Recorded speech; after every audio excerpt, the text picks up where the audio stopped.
Hey, mic check, mic check. I'm sorry I'm late. I was doing some traveling this weekend, had some things to do out of town, but now I am back here to talk about the Browns game. I've been watching it, so I know what's been going on.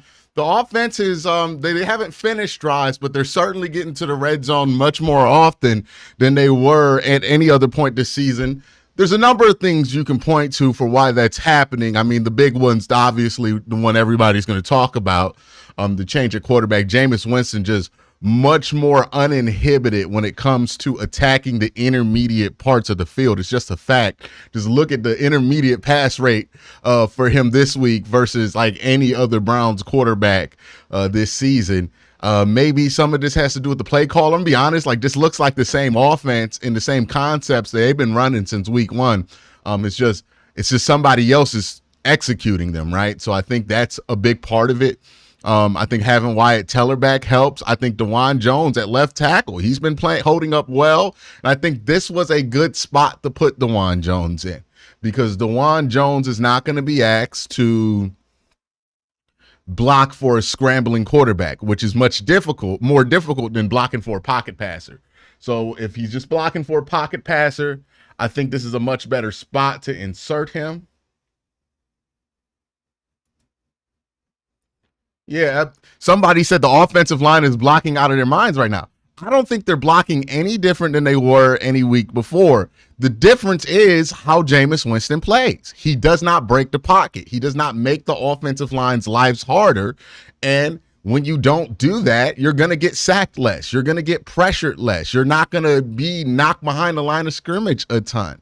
This is just something we've talked about on film with how the quarterback play has been for the Cleveland Browns all season, and you're seeing it in execution. I know a lot of people told me, oh, switching quarterbacks want to fix the offensive line. This is the stuff I mean where I'm like, hey, he's kind of creating some of these pressures. Like, look at the pocket time for Jameis. He's getting rid of the ball quickly. Sometimes he has extra time. When he does, he stays in the pocket. It's really important.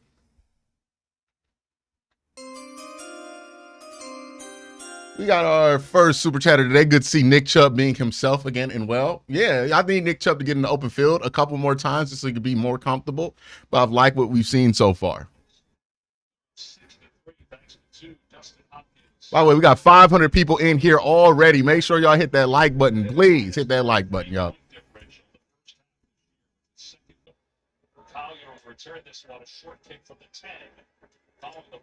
Oh, no, no, no, no, no, no, no. Okay, it's got to be a hold. It's got to be a hold. Talk to some of the special teams coaches around the NFL. The ones who want to be aggressive on this new dynamic kickoff rule are the ones who think every run game helping. Yeah, I agree with that. A penalty against the return team. So you're trying to limit that. Return on the receiving team. Holding. Number 23, holding. Number 40. 10-yard penalty, first down. That's Trent Simpson, Willie Harrison with the penalties. The Browns defense has been solid here this afternoon. Well, they've been playing a lot of man, and they've been challenging the Ravens, and they've been winning. They've been not allowing them to go down the field and make completions and get in throwing lanes and knocking down balls. It's lucky none of those were intercepted. I mean, all three of those could have been picks by the Browns. You're going to have to score touchdowns, though, if you want to beat the Ravens.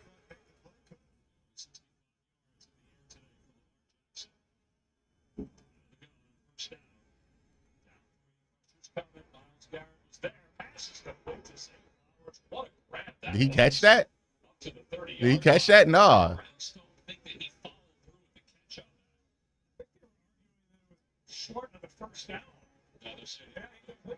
Yeah, incomplete. He didn't fall. Hit. Yeah, it's out.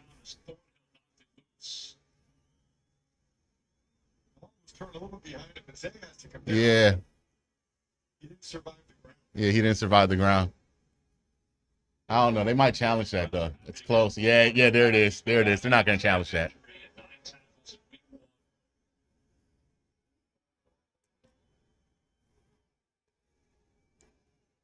A good recovery by the secondary there.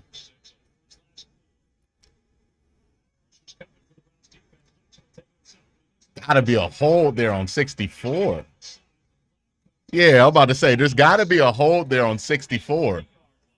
That was a hold on Mustafa, right? Yeah. Yeah, that was obvious there. Right in the middle of the field. Two-way goal. He just holds. Linderbaum, my dad, not Mustafa. Yeah, look. He holds the outside shoulder, Shelby. And you got to disengage right there, and he still has a hand.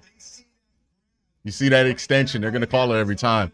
So now it's going to be, what, second and long here.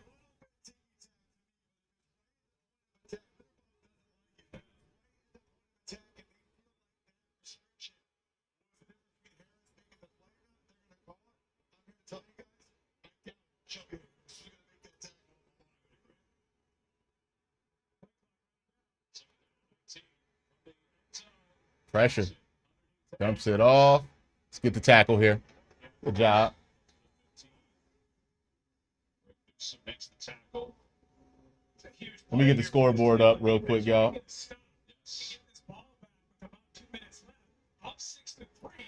and the opportunity with 3 timeouts to try to go in and get a score beforehand. And by the way, Jim told us he wasn't sure how the fans would react to the Browns today. They come out loud, the fans have. The fans, despite all the losing, have been always supportive. Always supportive. They're down at 14. Smith trying to chase down Jackson. Good speed by Michael Hall. There it is. Then, Ronnie McLeod with the breakup. Great job. Hey, the defense came to play today. Defense been playing for a long time, for the last 3 weeks. So he takes it, he tries to go back across his body. Watch as he rolls out here. There's Mark Andrews, but he's short of the first down. So he tries to go deep. And again, this Browns defense playing aggressive football. Here's Flowers coming across and just all right. Really good job not grabbing with that left backhand and getting the penalty. Snap to block, second punt of the day. Guard attempted to receive. Must have done it. That will do. Yeah, good return. Is he okay? I think he got injured. I think he might have rolled his ankle. Defense has stepped up its game this afternoon against the Baltimore Ravens. Let's run that kick. Geico has fast fair claims 24/7 right on the Geico app. To file a claim, just tap. Just tap right here to upload pictures, customer. Try getting all the first name bases. Sure. Vicky. To track your status, just click. Super easy. They're connecting with the mannequins. You're doing great, everyone. Ooh, you're a Browns. Scroll, tap, scroll. Yeah, the Browns defense the last 3 weeks has been pretty good, man. Like, this has been the Browns defense that we were promised the last 3 weeks. This has been the shutdown defense that is giving you a chance to win games despite the historically awful offensive performances that this team has put up with. And honestly, even their woes weren't even that deep, right? Like, the Browns should be a 5-win team if they just get competent play on offense. But incompetence on offense has been the main reason why this team has the record they have. Defense has played a role in it at times, for sure, but we know what the main problem has been. We've had incompetent play, incompetent execution on the offensive side of the ball. Hopefully, with some better play, you can obviously get some better results. Right now, I mean, like, you're in the first half versus a team that looked like an absolute juggernaut last week on Monday Night Football, playing against everybody's favorite quarterback, Baker Mayfield. And you come in here and you're standing toe-to-toe with them.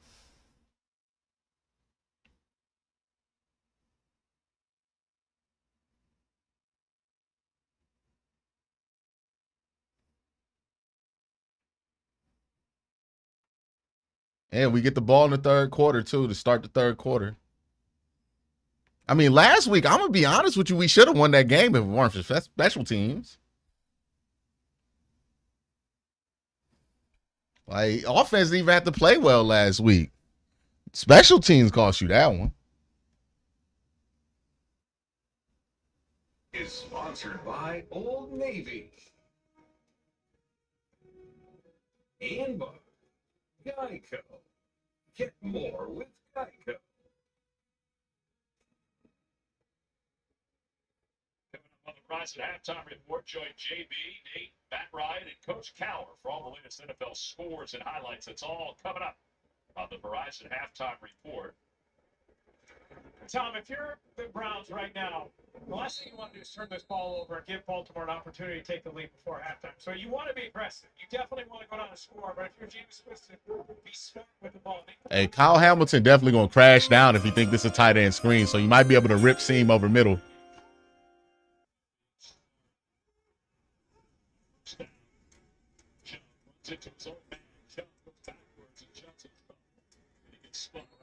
Almost got back to the line.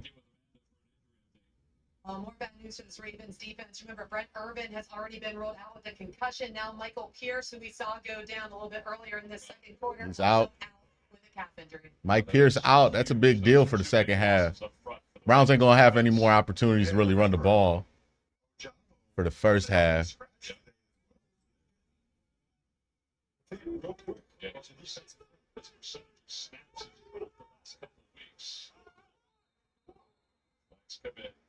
A lot of unhappy folks. Offense number 77. 5-yard play. Second down. So Wyatt Teller called for the penalty. Remember, the Browns get the football to begin the second half. So for them, it would be nice to cash in and get some points here. We just need a couple of chunk plays to get a field goal. There's a couple chunk plays. Uses their timeouts when on these next couple plays here. Well, You got plenty of time. Until they get a first down. Yeah, he's got plenty of time. With 3 timeouts, 120. However, Baltimore has declined a 10-second runoff. It'll be second down. Well, there's your answer. John Harbaugh wants to keep that time on there. Wants to try to get this ball back. So 120 to play here in the first half. Second down and 15. So the Ravens get a stop here. It's third ball. Take the ball. Use this first time out there. You see the barking in the background. Watch the screen. Watch the screen. That's from the Ravens defense. Another alert here. What the? That's on them? They call timeout? What are the refs doing?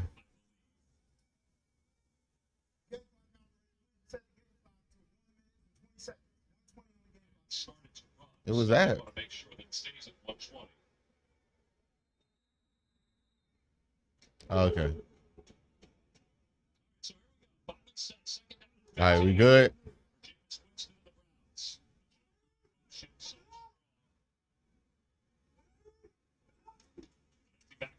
Good shit. Work back to the release. Oh. Either of them could have caught it. I mean, Judy could have caught it, and then Moore had an opportunity on the deflection to make the catch. What happened there? Oh, Judy was right there. High. Judy goes right through Moore's hands as well. It is miscommunication on a scramble drill. It's a scramble drill. Yeah, it's some miscommunication there. Receivers right there. Somebody didn't run the right route. It was a scramble drill. That I don't know what he's saying there. It's a scramble drill. It's just miscommunication on scramble. Get rid of it. Nah, he's down. He was down.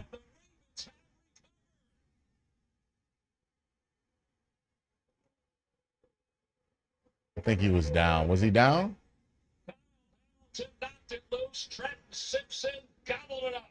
Well, we said you have to get to the line of scrimmage and find out where Hamilton is. He kind of hides inside and comes around the edge. He's down. Somebody blocks him, and what a huge play. See, front side. Ah, no, he's not down. All right, play defense. Hold up. Go into it with the tie game. Because you're watching football. The whole game is basically an elaborate scheme to make. Yeah, I think Kyle Hamilton just did a great job there, just sneaking around the edge there, get a free run. Hey, Kyle Hamilton's a hell of a player, man. He's the best player on this Ravens defense. You got to know where he's at all times. Got to. He is the X factor of the Ravens defense.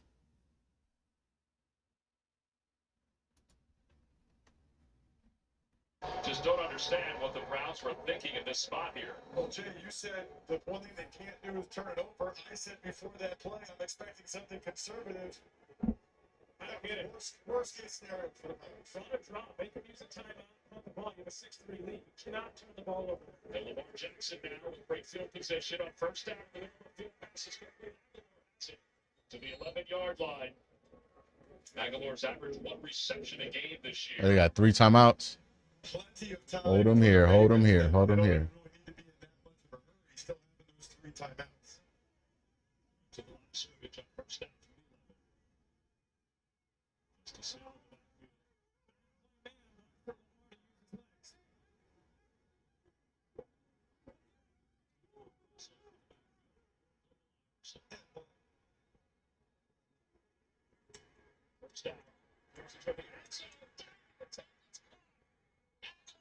Good catch by Aguilar. This is what you've seen from the All right. the ability in the pocket to step up and to throw some strikes while moving. Watch his movement in the pocket. Okay, pocket starting to collapse, step up, but keep my eyes downfield, and then a perfect throw. It's the progression that you've seen in his quarterback. Y'all know what I'm about to say. You was gonna need to score more than what 6 points to beat the Ravens. So them being at 10, not crazy here. You're only down 4. You know you're gonna need more points than 6 to win this football game. Would have been nice to capitalize on a good spot there, but didn't go your way. Only 10 points in the first half. You're still in the winnable spot. You can easily answer this coming out of halftime. Easily answer this coming out of halftime.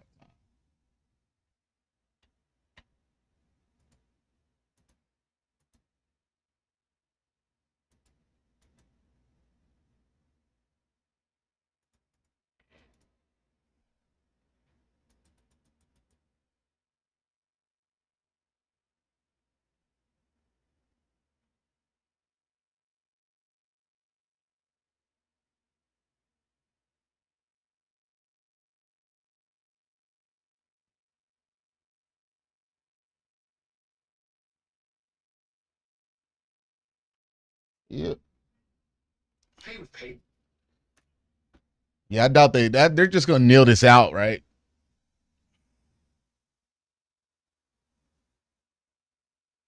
Hey, what y'all gonna do? Someone said horrible play calling. Y'all can't blame that on Kevin no more. Y'all gotta be mad at Ken.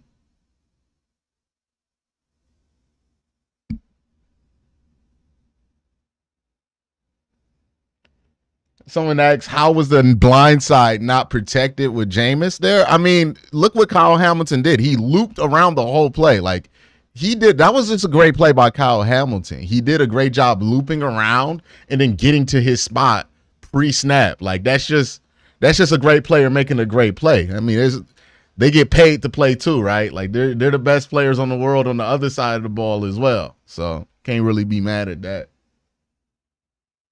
Yeah, I mean, Kyle just made a great play there. Looped around, made a big play for his team. Now we need somebody on the Browns defense to do the same thing, right? You know, you weren't going to win this game by not, like, this is the thing that drives me crazy about how some fans talk about the game. And it's like, you're going to have to make plays to win. The Ravens just made a play. They turned the ball over. They got points on top of it. Good. But we were never winning this game with 6 points. You're going to have to make a play back on defense to get the ball back. You're going to have to make a play on offense to score coming out of halftime. You're going to have to make plays too. It was never going to be easy. So you can't just start crying that now you're not up 6-3. Like, what you thought the Browns going to win this game 6-3 against a 2-time MVP looking like he about to get his 3rd? Come on now. We got Myles Garrett. We got Denzel Ward. What you mean we don't got playmakers? We got Nick Chubb. We got David Njoku. The Browns got playmakers all up and down this roster.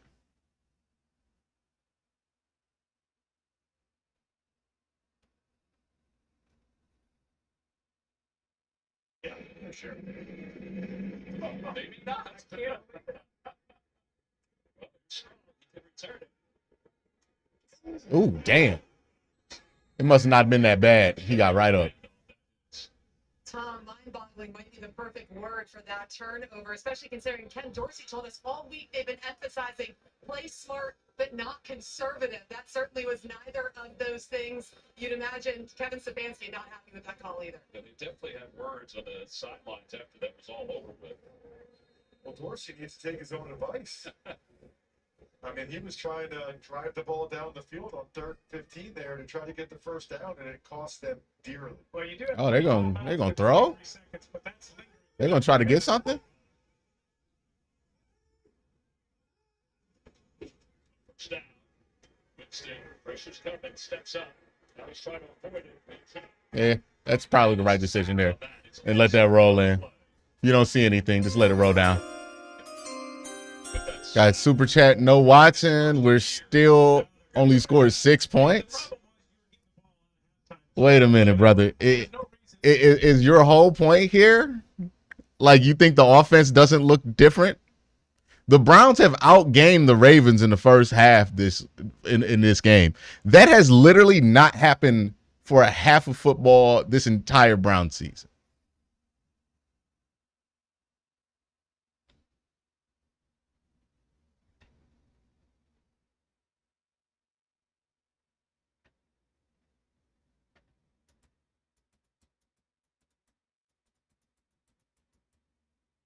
Overall, you gotta be happy with that first half if you're a Browns fan. I mean, a lot of people projected that the Ravens were gonna come in here and just clean your clock.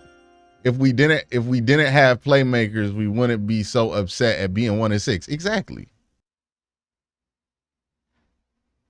See, some people just like to bitch and moan. That's what I'm finding now.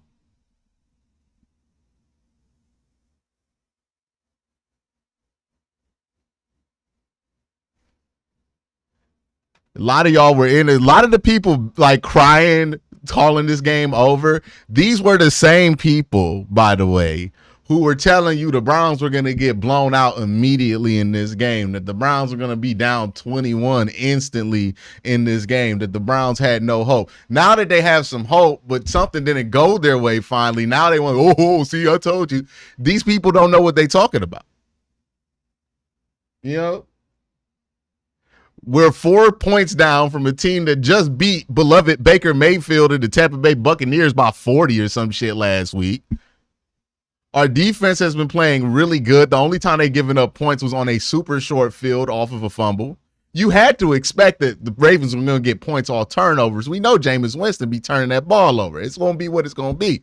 But your offense has been able to move the ball up and down field. You hope that you can finish some of these drives in the second half. But the offense doesn't look hopeless in this game. They've been able to get first downs at a decent clip. They've been able to get up and down the field at a decent clip. I think they've had 4 possessions. They've ended up in opponent territory in 3 of the 4 possessions.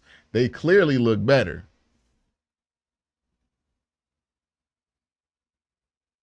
Now they got to finish it. I'm not about to do a victory lap for the offense off one half of football where you score 6 points, but it clearly looks like it's able to move a bit easier than it has been in the past. Now you got to capitalize off that and score the points to finish it. But yardage wise, I mean, it's probably the most yards in the first half that the Browns have had. Offense looks way better operationally as well. Yeah, I mean, just when you have 2 play callers, when you have any kind of friction in the headset, that's always going to show itself operation in the pre-snap operation. Still have had some penalties, right? The Browns have had some false start penalties. That kind of has to do more with having a new quarterback in and him having a different cadence and getting used to that cadence. So I'm not freaking out about that yet. Like, if we get to the 4th quarter and it's still happening, then that's going to be a bit of a problem.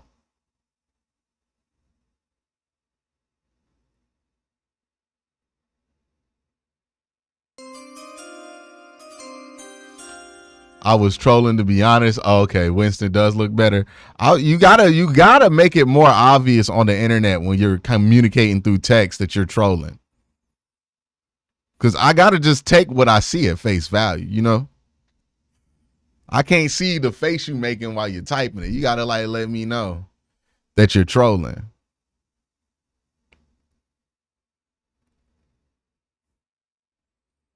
That way I can respond to the intention of your message instead of just what it says at face value. But yeah, I think that so far, so good. But we'll see what the second half brings, right? Because you get the ball back. Ultimately, you're only down 4 points. You can get a touchdown here and just completely flip the momentum, right? Like it's all about executing when you come out of half.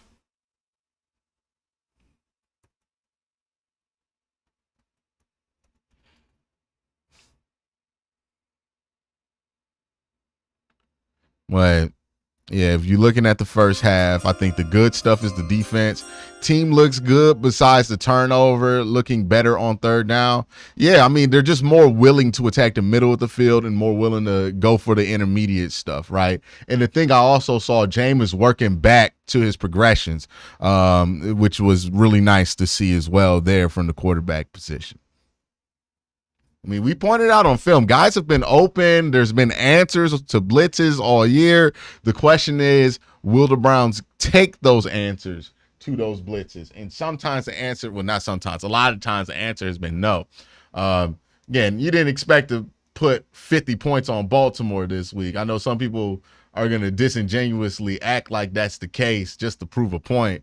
But hey, in all honesty, like the offense, they're moving the ball downfield a little bit better. You have 2 scoring drives early in this game. You're making incremental progress, but progress nonetheless. Now you want to see that progress start to turn into finishing drives, putting up touchdowns, because you're not going to beat the Baltimore Ravens by kicking field goals. They're just too good of a team.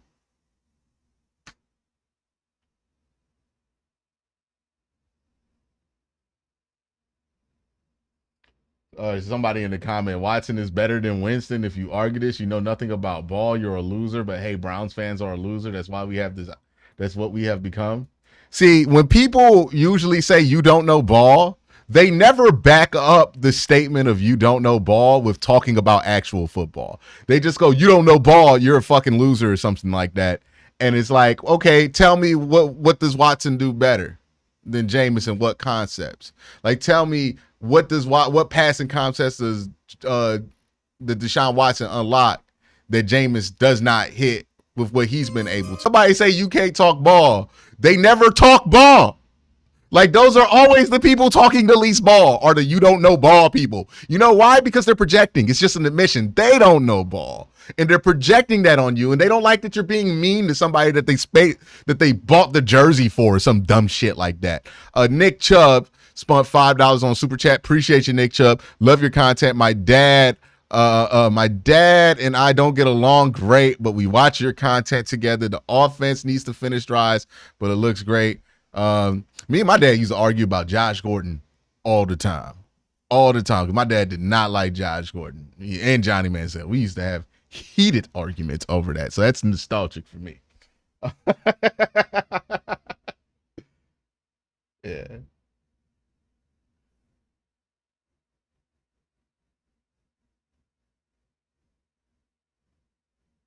Yeah, sorry I couldn't be here for the whole first quarter, but I got here in the second half.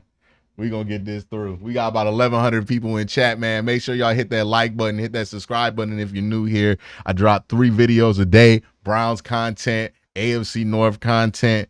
If you like Browns football, if you like good analysis on football, I think that you will find a subscription here to be a good investment. But yeah. See, look, same dude in the chat. He still ain't talking ball. Same dude in the chat. Quincy complains about not scoring over 20 points consistently when watching this quarterback. It's like, okay, yeah, sure. I want the offense to score over 20 points, obviously. I want them to win this game. I think it's going to take more than 20 points to beat the Baltimore Ravens. Who said I didn't think that Jameis Winston should score 20 points in the game? But if you're watching this game And you're seeing the execution. You're seeing Jameis alert to stuff and throw over blitzes. You're seeing him get to the backside dig. You're seeing him be able to work through different passing concepts. And you're telling me that Watson is better than that at Jameis. I'm telling you right now, you're exposing yourself as somebody who does not know what the hell they're talking about, because anybody who does can obviously identify that Jameis Winston is playing much better. I don't know why you are still standing for Deshaun Watson at this point. Dom says this, hey Q, not sure about the numbers, but don't look like Ward has. Yeah, Ward's been amazing this season, man. Ward's been amazing this season. Denzel Ward has been the best corner in all football this season.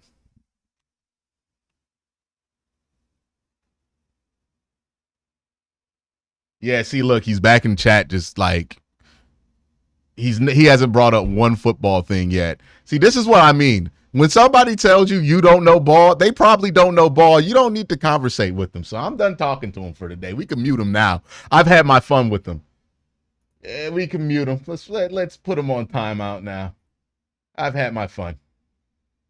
Leroy, is that Leroy Bickerstaff in the chat? The master, I didn't read your full message. Let me get to it.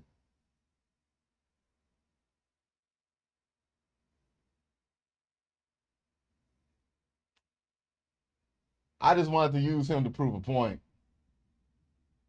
Sometimes you just got to use them to prove use people to prove a point, so that other people who might not be able to see obvious bullshit can now identify the obvious bullshit, you know? But now that the lesson's been learned, we can get back to our regularly scheduled shit. I am not seeing your super chat, Demaster.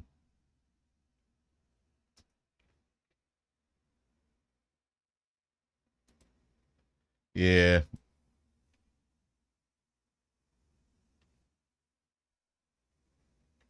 Y'all gonna believe in 4.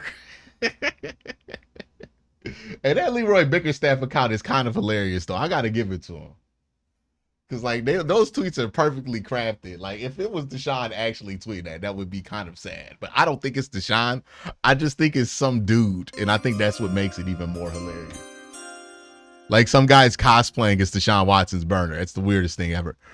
Where Ray Rags and the regulators at Q have them ready to mount up. Hey, the regulator squad. My mods, get ready to warm it up. Warm it up. You know, get loose. Do your quick calisthenics, whatever you need to get that block finger ready.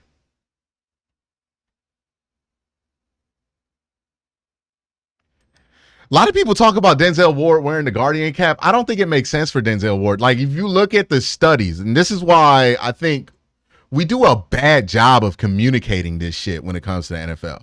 So people hear the Guardian cap reduces concussions, and instantly you think, oh, every player that has a concussion problem should wear the Guardian cap. But that's not what the info on the Guardian cap is. The Guardian cap is useful for reducing concussions in a specific situation.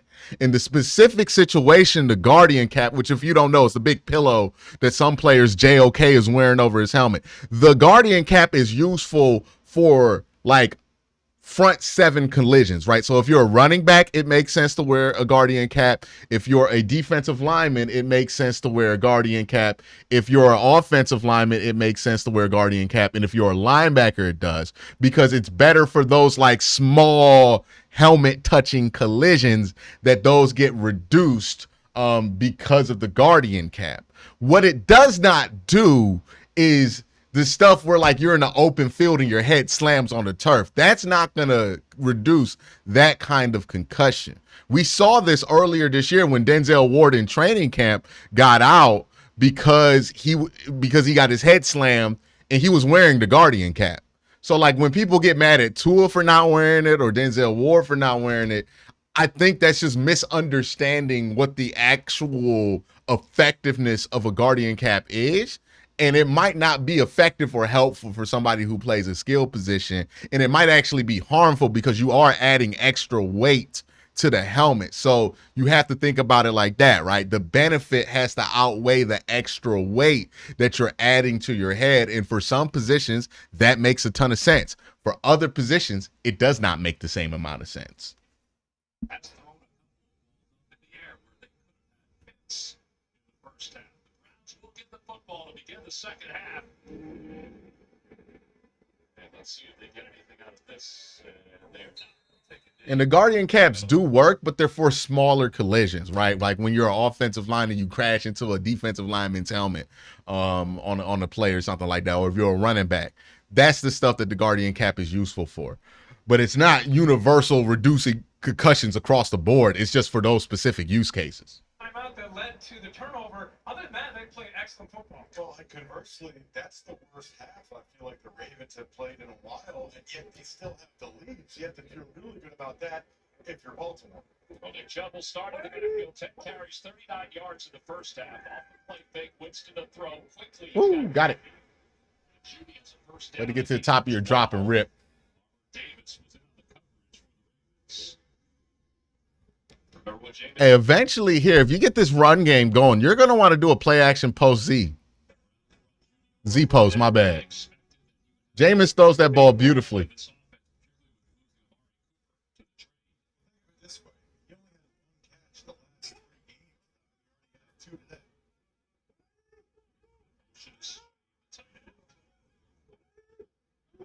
2 today. Chubb is met by Kyle Van Noy. And also at Gakwe, Matabike, they were all there. Van Noy's had a big season so far. Came back, re-signed with them. A good year last year with 9 sacks. He's got 7 already this year and 9 TFLs. 4th in the NFL. Doing a really good job.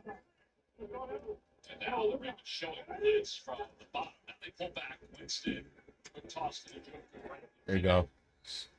Smith, Little ball route there. Little stick stop. First down. The Joku said this week to Jameis Winston, I'm your guy. I'm your safety. I'm your guy. You're not sure who to throw it to. Throw it to me. And last week he had 14 targets, career high 10 receptions. I actually thought they would go to him a little bit more than we've seen so far today. Well, now third down. There are 3 of 7 guys on third down. This one's a little more manageable than some of the others. Transition, John, where you can go for it if you get 2 or 3 yard gain. Play clock winding down. Winston takes the snap. Winston to the near side. Got him. Good ball. Good ball by Jameis here. Beautiful ball to Elijah. Way to throw that corner route there. Christian says it's the 3rd quarter and Winston has produced a name redacted full game stat line. Wow. Just got activated this week, so that takes a little All right, let's keep going here. to get used to. Wow, that's actually true. Yeah, 148 right now. This week, Judy with the second reception on this drive. And I think the big difference here for the Browns offense, I mean, just the ease of yards, right? Like the Browns it looked like a struggle to get a yard in this offense, especially with Watson in there. And it's like the yards are coming a lot easier, right? It doesn't feel like such a struggle to get 5 yards on offense. Oh, Hamilton, the tough thing is, you also want him covering the choke. This might be it. Yep. Good run. Good run. That's a first down. Good run. No, they didn't give it to him. Get under center. That's a bad spot. That's a bad spot. That's a bad spot. That is a bad spot. Third and short. Remember, they had the package in earlier in the season for Winston for quarterback sneaks. I think you should have challenged that. He got it. Where that spot? They gave it to him. Jameis said last week he found on Saturday that he was not going to be the number 2 quarterback to Deshaun Watson. He said, I understood that the reason why I was because of these short yardage opportunities. He said, man, did my world change within 24 hours then? Well, we kind of wondered if we'd see Dorian Thompson-Robinson, who is the backup today, if there'd be a package for him and all throughout this game. I haven't seen him yet. Yeah, Ken Dorsey kind of smirked a little bit. What do you guys know about that? A first down. Winston looking toward the end zone. 50-50 ball for David. He's got it. Let's go. Let's go. Hey, who in the chat talking? Oh, it's only 6 points now. Who's in the chat talking about that now? I told you, all they had to do was score on this next drive, and then look, bam, ball game's back on. Let's go, man. 50-50 ball to David and Njoku. Finally, somebody does it. Finally, somebody does it. Give me them cookies, bruh. That's what I'm talking about. That's that shit right there. Let's go.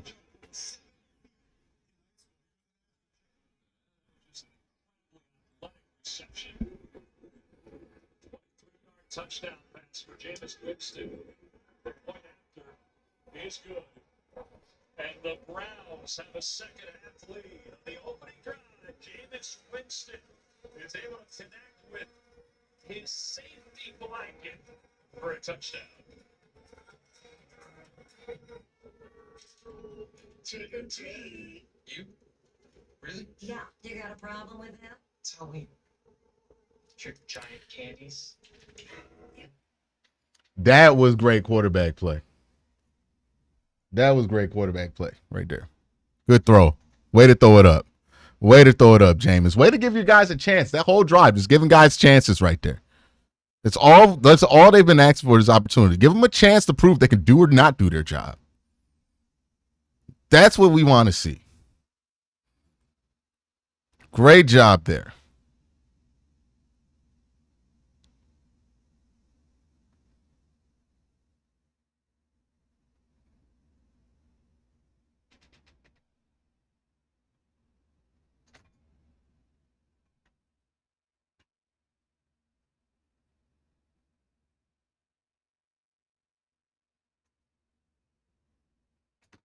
It's been there, man. And then like I don't want to sound like I'm being vindictive here, but my frustration isn't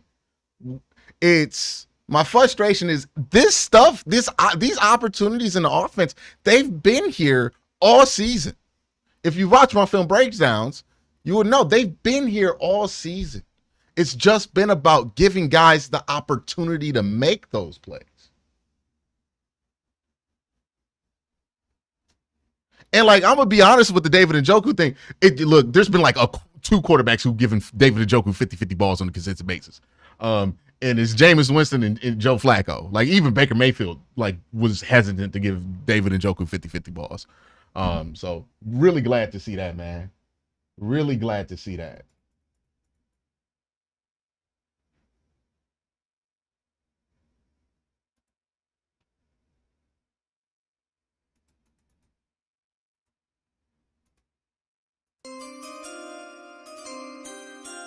Way to come back to that ball, David. You told us this all week that Jameis is going to give his guys a chance in the red zone. Yeah, I mean, that's all over his tape, especially in New Orleans. And even when he was in last week, what did he do? He threw David a 50-50 ball, man. And here's the thing I like about the leadership with Jameis right there, right? And I know there was that report, and I think it was massively overblown, the report, by the way. The teammates were out on Jameis already. Like, I think that was just overblown. I don't think it was untrue. I think they were mad at him, but I think it was a bit overblown. And here's the thing. He makes that mistake. He fumbles the ball. He says, that's on me. And what does he do? The next drive, he goes out and he has his best drive of the football game. That's leadership right there. You can fuck up. Nobody cares if you fuck up. It's how you respond to messing up that is what builds the character and builds the trust in everybody. And right now, he just built a lot of trust on that offense.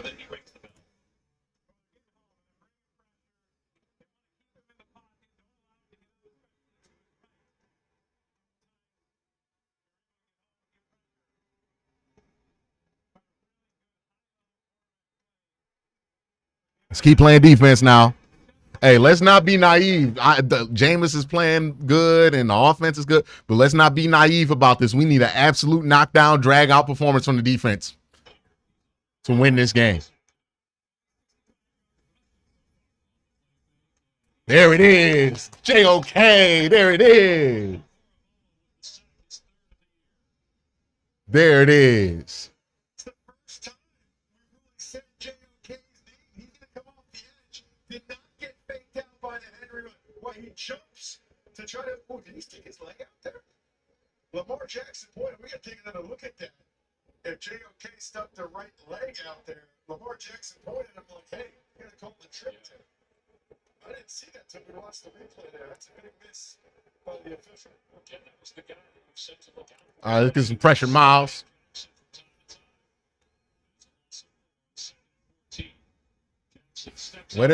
Way to push the pocket. Keep horizontal. Nah, it's nothing. Are you kidding me? All right, they gonna call that shit. All right.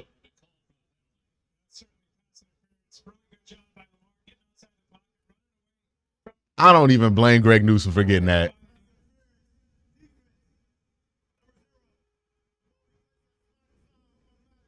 I mean, it's pretty bang bang here.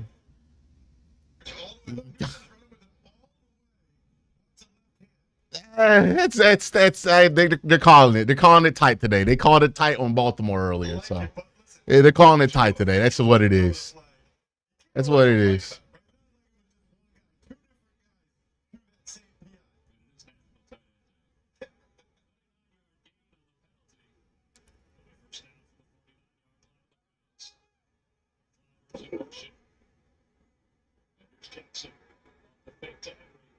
Way to come back. Way to fight back to the play, Greg. Way to fight back to the play. That was a good job there by Greg. This is what happens when Haslam can't insert his genius idea into the game plan.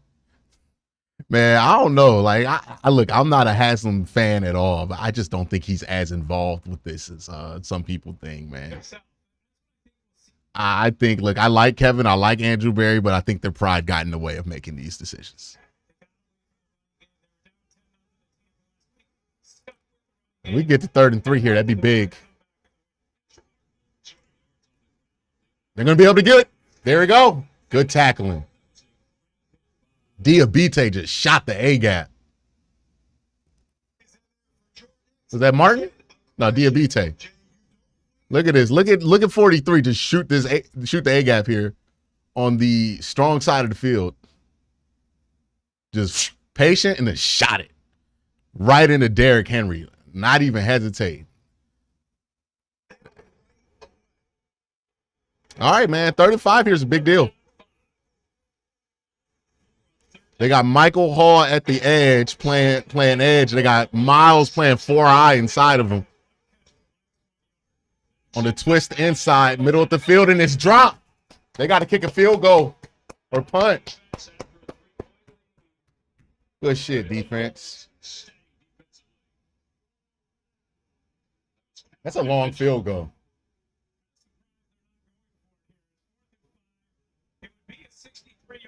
They're not kicking that. Struggle going into the wind this way in warm-ups. He was short 3 or 4 times. Yeah, they're punting. All right, way to keep the points off.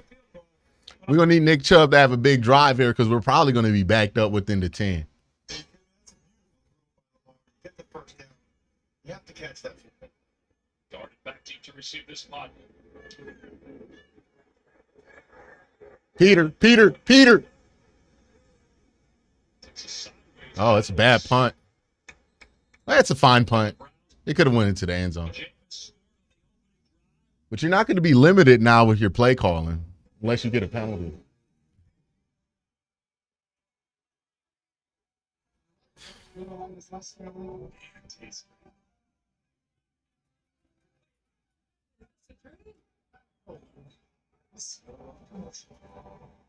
Check out Brown Entertainment and get the new iPhone 16 Pro built after challenge. Cost more than for 80 months. Now at T-Mobile.com, get the new iPhone 16 Pro on us. And families can save 20% every month versus other methods. You're going to like the story because it's about you. When does it start? with a flight time that works for you and him. Where does the story take place? Destinations far, far, far away, or ones you used to call home. And if you need to rewrite it, there's no fee to change your flight. Where should we go next? Well, that's up to you. Because when we built the world's biggest airline, we built it around you. Time machine to do that.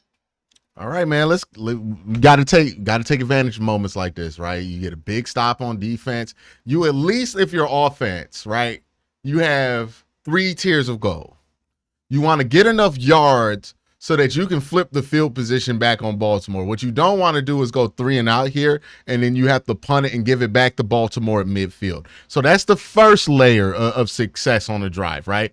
Get enough yards to flip the field position on Baltimore.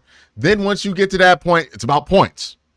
So get the field goal, get the touchdown, obviously. But the first things first. Got to flip field position, right? You want to get to the 30, 40. Well, no, the 40. You want to get to the 40. You can flip field position at the 40. So once you get to your own 40, then we're talking about getting points here. But we got to get to the 40 first.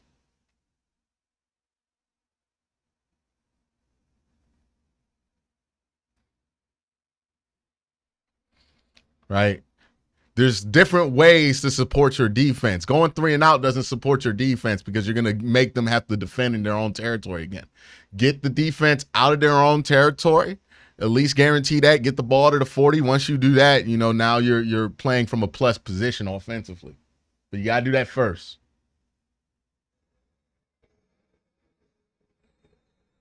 I hope he didn't take that off somebody's porch on the way to the stadium today. It'll be first down. It's 13-10 Cleveland on top. They scored on the opening possession of the second half. They stopped. All right, Nick Chubb. It'll be big time for a drive for you here. Ow. Ooh.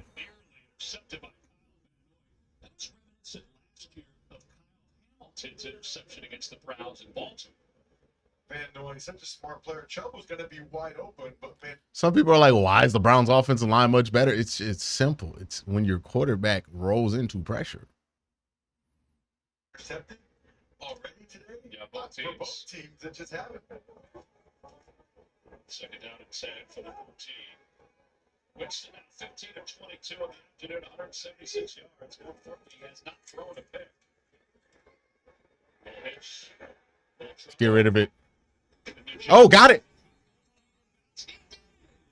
David and Joker. You fucking man. Okay. You. Did he get both feet in? Dude.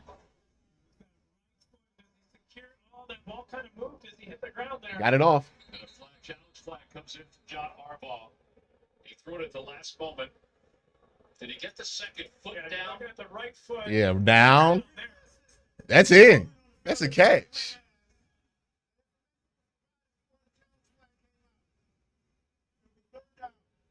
Watch here when he hits the ground. He doesn't survive the ground in this catch. He's got to keep the ball secure.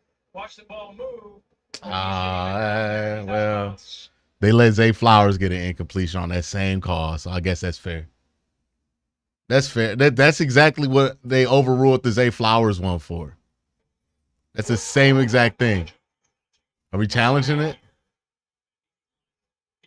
That's exactly why they overruled the Zay Flowers one, though. I don't challenge this. Now, stay away from challenging this.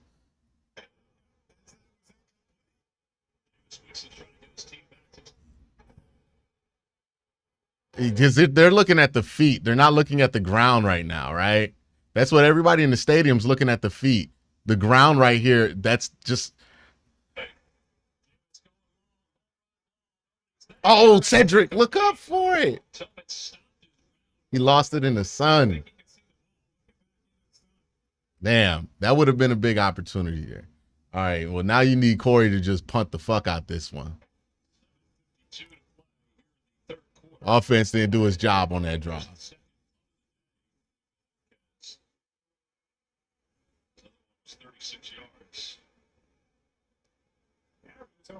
This is an opportunity here for the Ravens for a big return. They got to return right set up. There you go. You got a good foot on this one. Good foot on that one. If we get the tackle, let's get the tackle. Get the tackle. All right, that's fair. That's fine. You wanted 20 yards so you can get them flipped back to neutral field position, but 40's fine. I think they should have ran the ball a little bit there. I think they fell in love with passing it there. I thought they should have ran it a little bit there. I agree with that. I agree with that.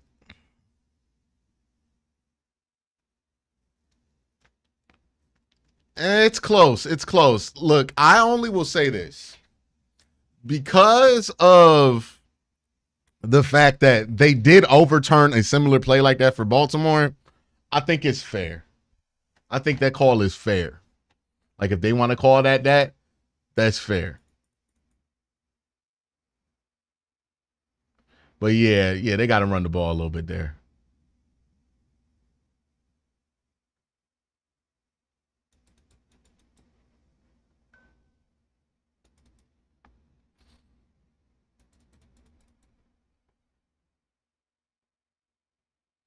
Denzel Ward going to the locker room, being evaluated for a concussion. Hopefully it's just safety.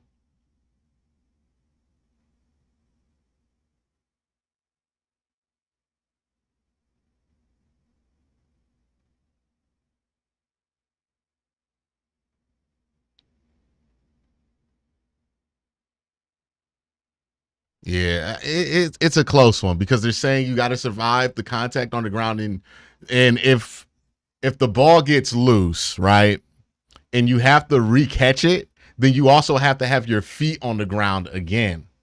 So they're saying he re-caught it, but he was out of bounds when he re-caught it.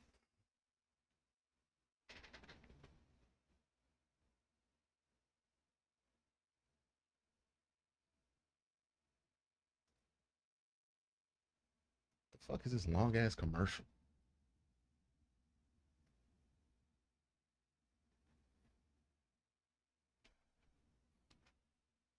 Sunday morning football is back in NFL Network and an NFC clash. Hail to Rita. Sunday, November 10th at 9:30 a.m. Eastern, only on the NFL Network. Saturday on CBS is the college football doubleheader beginning at noon Eastern with Air Force taking on number 21 Army. Ross will be on the call for that one. Then at 3:30 Eastern, it's big time in the big house when number 1 Oregon beats Jay Feely's Michigan Wolverines. It's all Saturday here on CBS and streaming. Did Michigan lose again?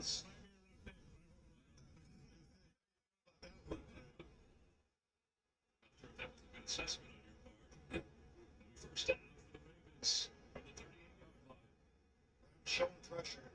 Flowers in motion. Jackson will dump it onto wide open Flowers. Makes a bad miss. Down to the 36-yard line. Yeah, they did a good job picking up the blitz. That's a great job. They picked it up. They saw it coming. They picked it up. Good job there. Just lose communication. Here he Yeah. is in motion. They picked up the blitz, and then I don't know what Martin Emerson's doing there. You got to get Zay Flowers involved. He only had 1 catch for minus yardage, and then you got to get the screen game that's been so effective back to ball because they really haven't used that today. Well, give it 25 yards to the 37 of Cleveland. Here's Flowers again in motion. Henry over right guard. Ooh, that would have been dangerous. Down to the 32-yard line. Diabite got there. 76 yards for Winston. And again, for both, there have been opportunities to pick them off, but no interceptions for either. You know, the Ravens, though, they're averaging 250 passing yards. They gained 211. We shouldn't be throwing more than 10 times than the team that has the MVP at quarterback, right? Got to start getting this run game involved.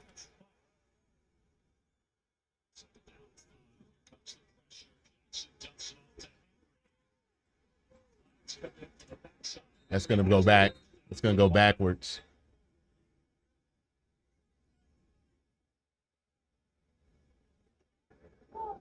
There's that flag. It was thrown way back toward the end zone. It was the back judge. Yeah. Are they calling roughing? He must have had a clear view of something. There's no foul.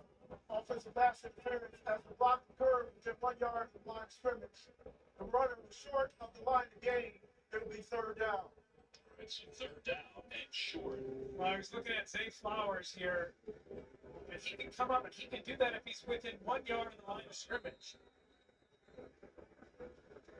As you said, Tom, they stopped Derrick Henry, I think, just short. Yeah, this is a good tackle. Again, they have not converted the third down today. Good tackle. This is the most manageable one, though. Tight end under center. That's false start, yeah.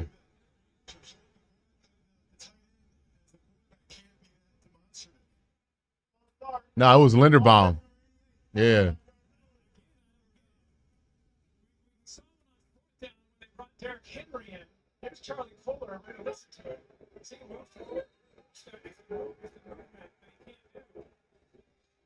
But we saw them bring Derrick Henry in on fourth down and go for it in the first half.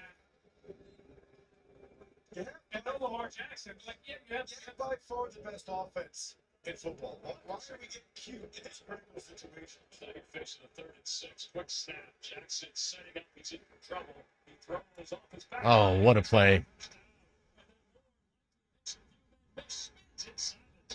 Wow, that's a big play by Jackson. Yeah, I think they caught Cleveland not lined up.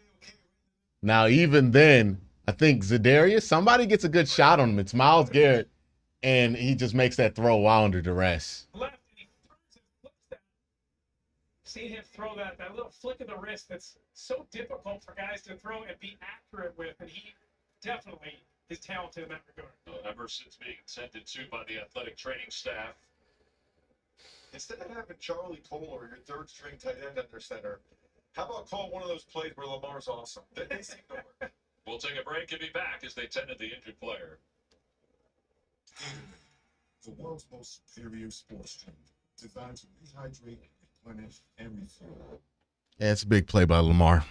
Lamar made a big play there. Got to make those plays back. Hey, you're not going to beat the Ravens. They're going to make plays. So you got to make plays to beat the Ravens, man. Make plays to beat the Ravens. That's all you got to do. Yeah, Martin's down. I think this put Cam Mitchell in the game. And then probably Greg. We'll see. Cam's already in for Denzel. So it's probably, I hope to God this don't mean we see Mike Ford out there playing corner.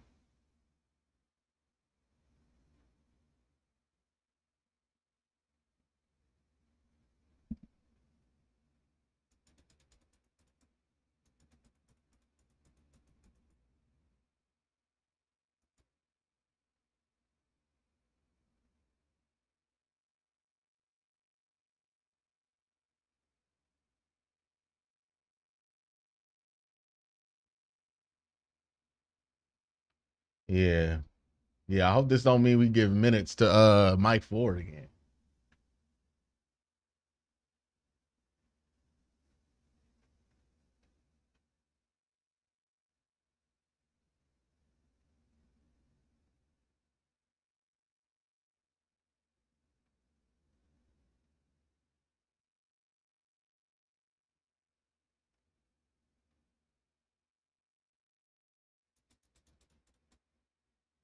Somebody said we need a Miles sighting. That would be nice.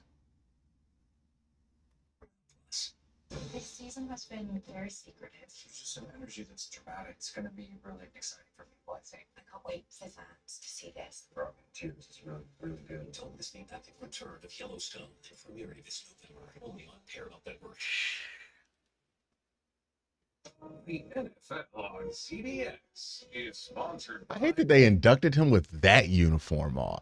Why did they induct him with the shitty Browns uniform on? Street.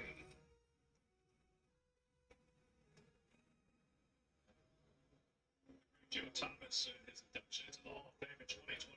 Most of this year he has rooted for the Ravens, but it was over in Germany as the offensive line coach for the Munich Ravens. He's back home. He's here today. It's great to see him today. Number 73. First and goal from inside the 10. Henry is at the bottom of your screen as a receiver. Let's see Flowers now curling into the backfield. They shovel it forward. Got that. Oh, my God. There you go. Got to make that play the first time. Yeah, Zadarius. Zadarius had a chance to make him lose 5 there. That would have been big. Tom Buck and the offensive coordinator, he doesn't really trust the offense to line up against this Browns defense and be able to just go straight at him. He's had a lot of trick plays.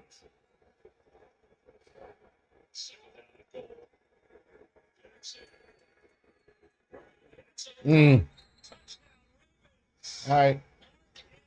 Score some points now.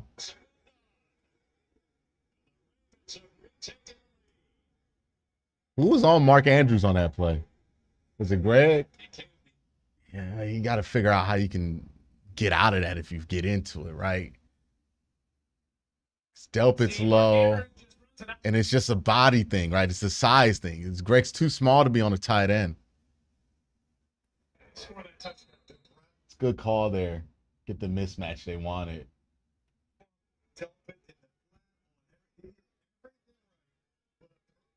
To a big body tight end is going to be. All right, tight end day. Both tight ends now having touchdown reception. All right, let's go on offense now. 17-13. Let's get the ball moving. Hopefully, get back to the run game a little bit. Hopefully, the run game is fruitful.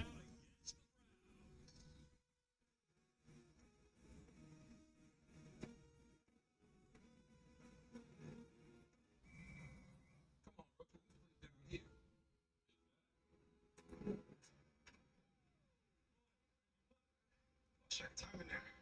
So, what's new? Since you asked. Pretty cool. Anything else? See some scores from around the league real quick.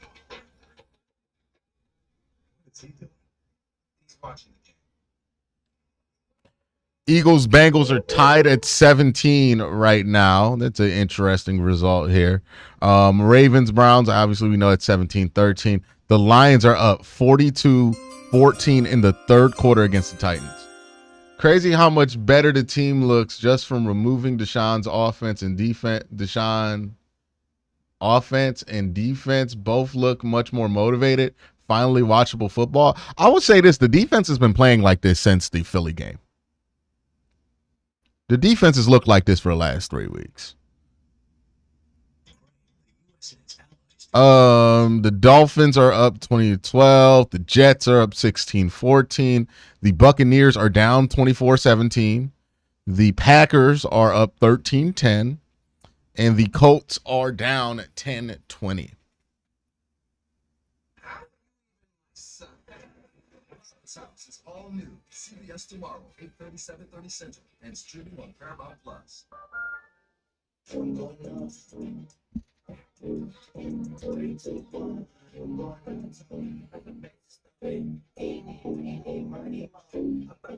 Hey, Charlie, you can't have a Browns legend as your profile pic and be out here talking like an absolute loser. You cannot. Stand up straight. Stiffen your spine, son. That's crazy.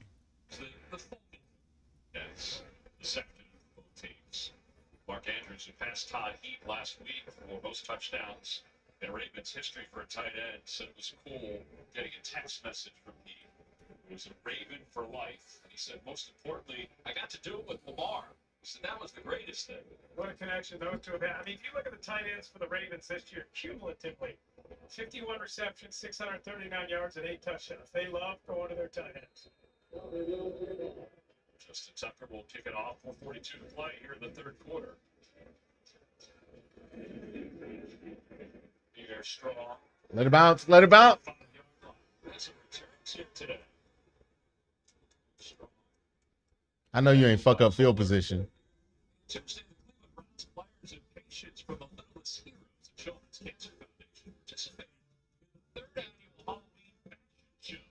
Family and friends filled the audience as kids and players made their way down the runway. That's a big old M&M right there. That is awesome. What are you going to be, Jay? What do you got going? I think I might be the Australian breakdancing coach.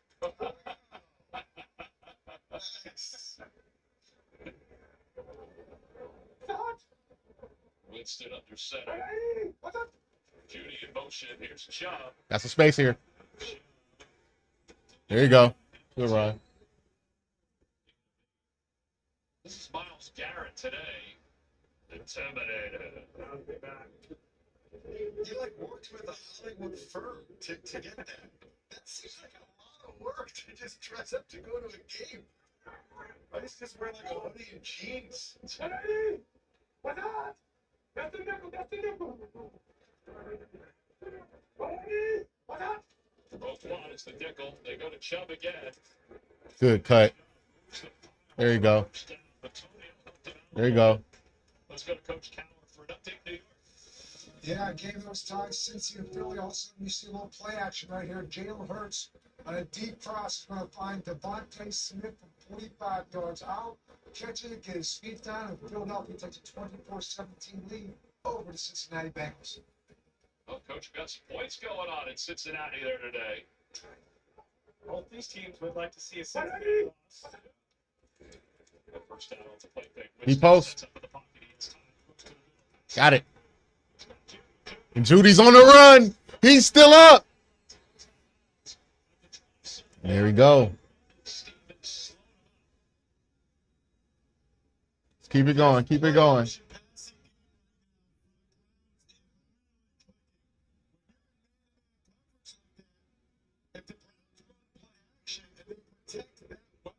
Stevens is not going to be able to cover Judy all across the field like that. Well, that puts Winston at 206 yards for the game. Deshaun Watson did not throw for 200 yards one time this season. That is incredible. Probably in the third quarter. Hey, watch the safety here. Okay, he's going back. Under.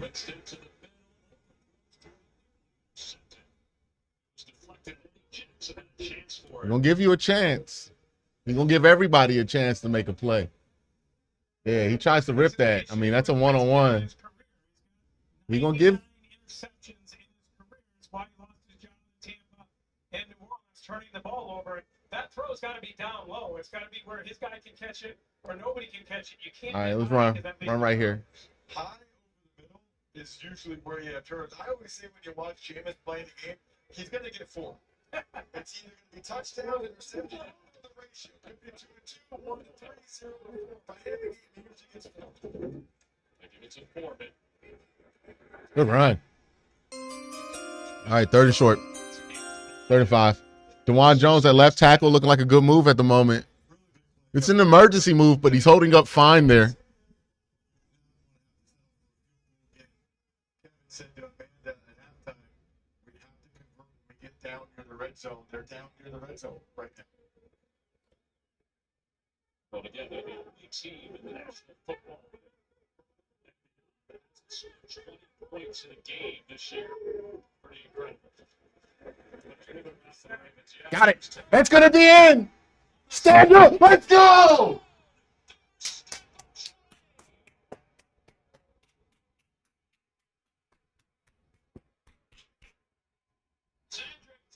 Where are these niggas at?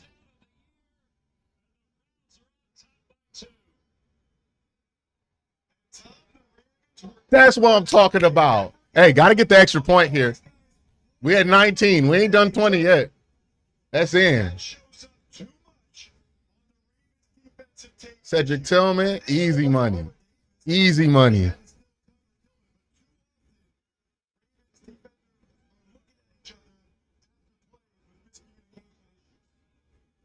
It's taken to the National Football League for the Cleveland Browns to reach 20 points in a game. They're up 20-17. We'll be back in 30 seconds after this from Progressive Insurance. All right, third time's a charm. Here we go. It's okay. Get on the next one. That's just getting to him. Maybe we should change it up. Now I got it. Keenum, get loose. There we go. Daddy got this. Hey, you got us this far. Keenum's going to finish the drive. You got it. Okay. If only they were backups in real life, but at least there's Progressive to protect your home and auto. Just more set. Jameis Winston capitalized on it for the 22-yard touchdown pass. You know, we talked to the Ravens this week. Kyle Hamilton said they're having some communication breakdowns for this team, and it looked like there was one there. And he said, don't beat Mahomes up. Like, I don't know what happened there. And that's exactly what happened to this Ravens defense last year. They were number 20 points, baby. Gee, I wonder why they scored 20.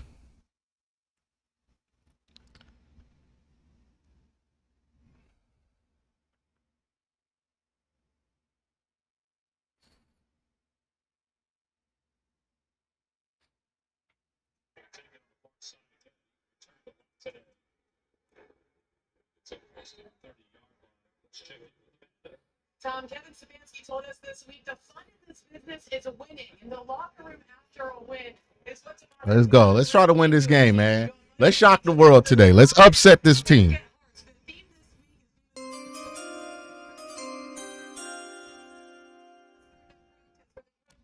I don't remember a time where the Ravens defense has looked this bad. Not a takeaway from the offense. Not to taking away from the offense, but man, they look lost out there. Yeah, the Ravens defense has not been what they've used to be. Browns almost at 300 yards total offense right now. That has not happened all season.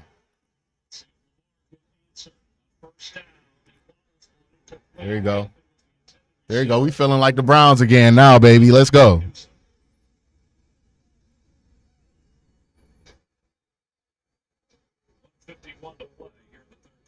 Feels like a different team right now. It feels like a total. I mean, there's a different energy in the stadium. You look at the sideline, like Amanda just said.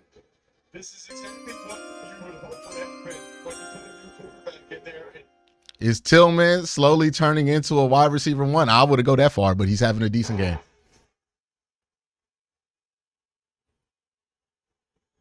Stoppage for a moment. The ball started to roll away. Lamar 14 of 21, 157 yards, 2 touchdowns today. About to see Flowers jet sweep, but didn't really have a lot of that. Good tackle. Good tackle. Are we? And he was just about to run out of bounds anyway. What's a late hit? Is a kill. It's going to be third and long. Personal foul. Ah, dude. He did that shit too. All right, get on the next set. And maybe we can stop talking about a third round wide receiver. Hey, man.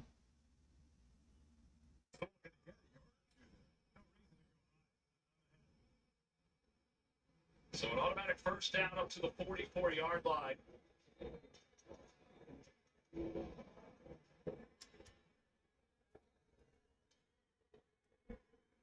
Been top of your screen. Bunch formation toward the bottom. Off the play fake. Jackson. Oh, got him. Got him. Let's go. DBJ. Back at it. Back at it. Let's go.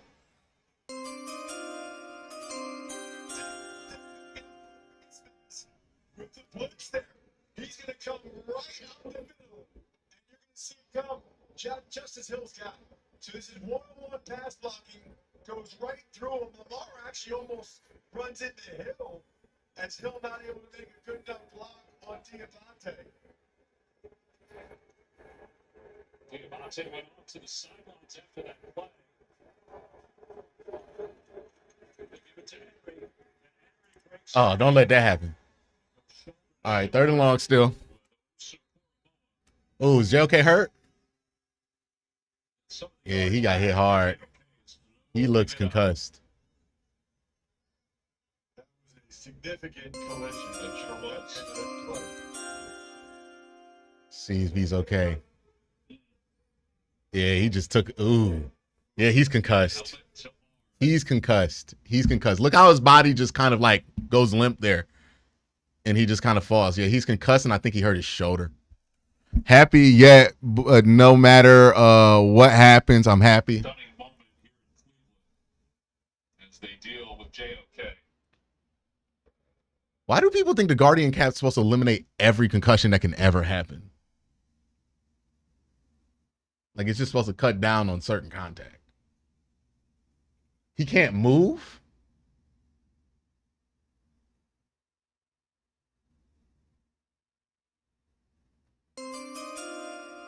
Oh. Okay, well, let's hope he's okay. Let's hope he's okay. DC's defender's going to love Ford next year. All right, man. Let's hope JOK's okay.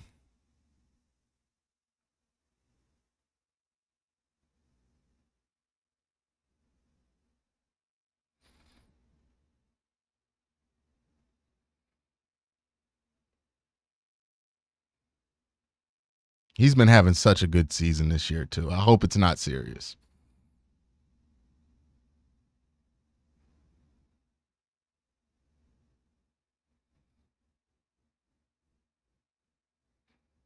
I hope it's not as serious as it looks.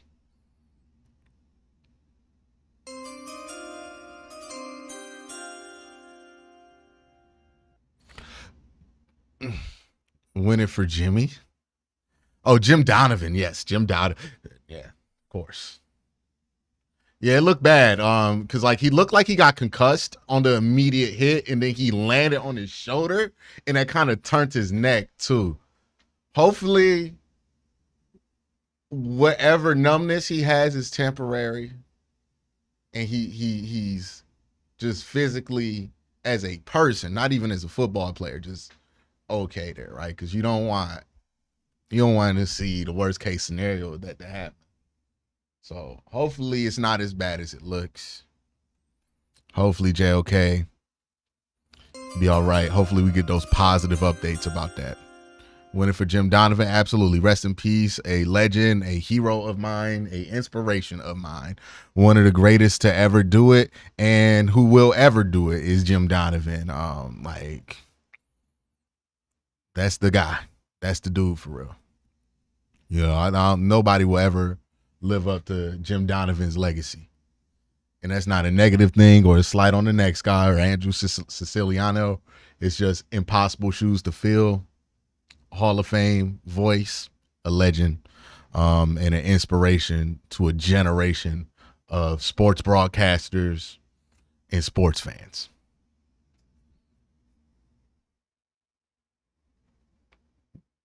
I don't know. Let's not speculate on what happened here. I think they're worried about it being a neck injury. Hopefully it's not as serious as that.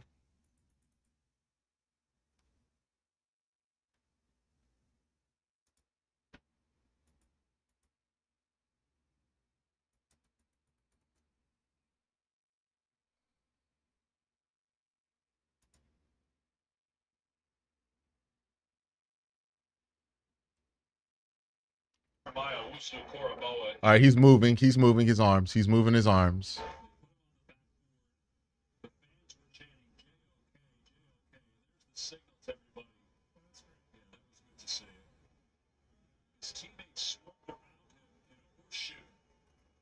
He was being tended to by the athletic training staff, who, by the way, got out there quickly. 20 points. Yes, sir. Appreciate the super chat. $20 for 20 points. All right, so glad to see he's moving his arms and stuff. Hopefully we get some positive updates about that situation as this game goes on. I'll keep my eye out for them.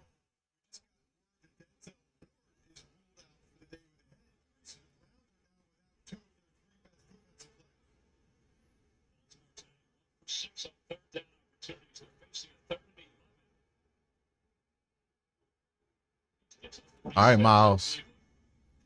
Immediate pressure.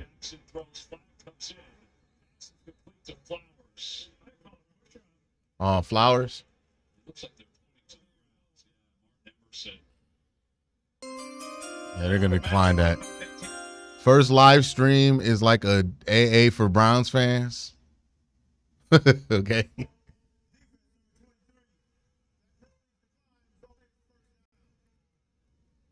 A very good player, somebody I respect, but the guys that give him trouble are the quick, shifty receivers, which is exactly what Zay Flowers have kind of thought coming into this game. Anytime all right, we're gonna have to use Grant Delpit more and Ronnie McLeod more because we're running real thin on DBs right now. DBs and linebackers. We're just gonna have to be light. They're gonna run. I would expect with JOK being out and the Browns being down a corner, they're going to expect the Browns are going to bring in their safety. So they're going to go to Zay Flowers on play action a lot. And they're going to go to Derrick Henry in the fourth quarter a ton here because the Browns are basically going to have to play way lighter. Appreciate you for becoming a member. Was that Stingray? Stingray Slapper? Appreciate that, bro.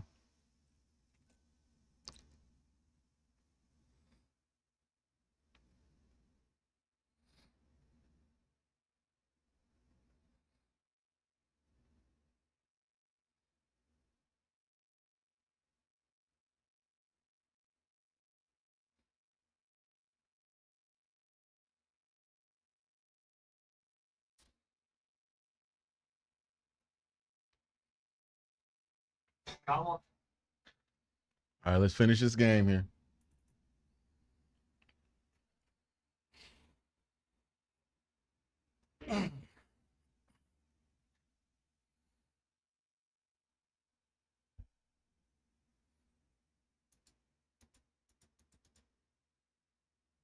Yeah. Hopefully we get some positive updates. Friday the 4th, coming a member. Appreciate that.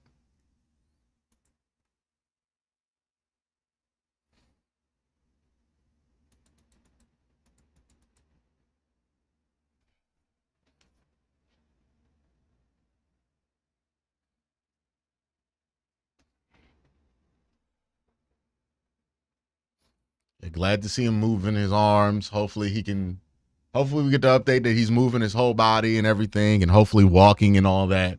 You want this to be best case scenario for JOK. Regardless of if he's going to play football again this year or not, you just want to make sure that he has all of his quality of life functions.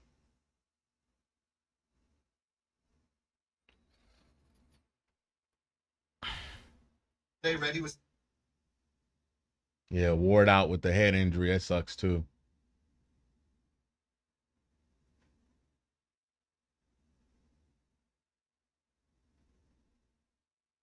So check Allstate first for quote. Right now, somebody asked, when do we bench Martin Emerson? We absolutely have nobody to bench him for. What, we going to put in Mike Ford because we mad at Martin Emerson? That's not a good idea.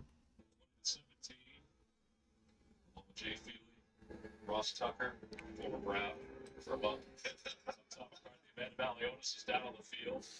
Tommy's here, Chris Burnetti's here. Jersey strong right here. The Garden State is represented. It's had a good game. And now the Ravens down 3 with the ball. Come on, Miles. We need a big one from you.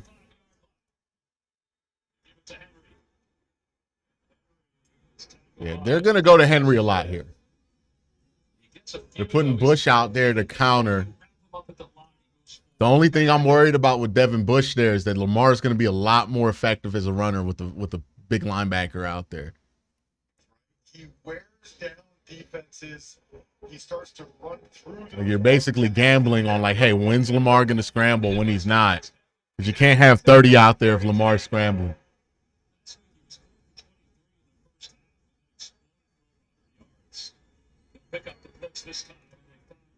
Good job by Lamar. It's a first down inside the 35. Delpit makes the tackle. Just 30 years old now.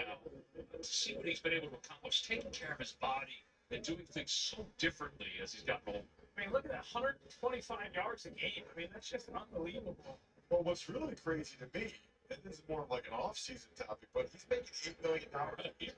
I mean, making a third of above-average wide receivers, and he is providing a ton of value for the Ravens. It's a 2-year deal. He'll take it off the handoff and plow his way down to the 26-yard line. John Harbaugh said he wanted to get a running back. Yeah, you're going to be light here. They're going to be able to run it.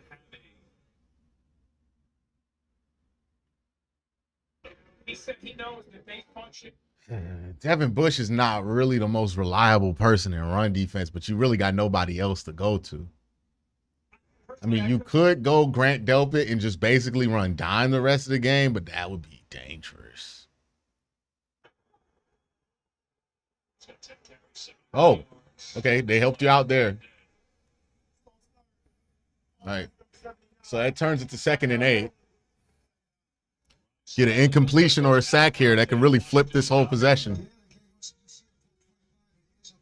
Jaden Daniels will start. Will be Caleb Williams versus Jaden Daniels, rookie sensations today at 4:25. Coach John Harbaugh said to us with Daniels, he has a little shiftiness. He's got that little move on the sideline. It's been unbelievable so far. I've been able to play a lot of college ASU, but I've been surprised at how good he's been. Second down 8. All right.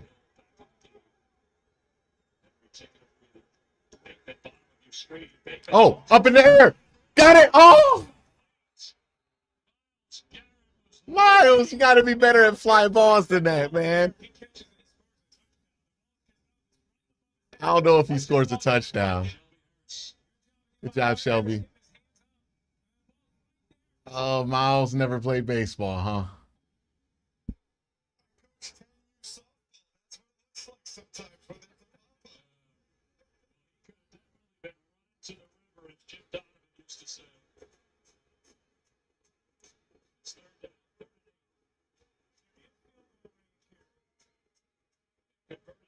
last couple of third downs.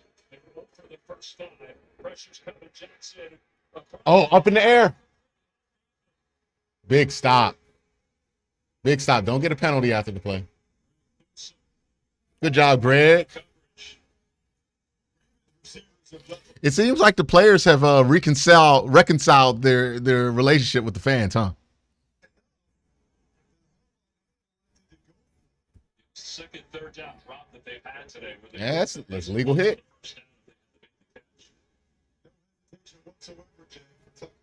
It's a 50-yard field goal to missed 2 over 50 this year. 60 for his career. Oh, almost blocked. Dude, it's off. It's off. No good.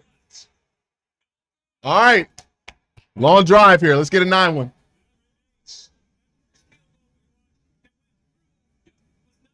We got a chance now. Need a good one here. I got the new iPhone 16 Pro at price, and Apple Intelligence is pretty awesome. You can get it when you trade in any phone. Oh. You see, that's right.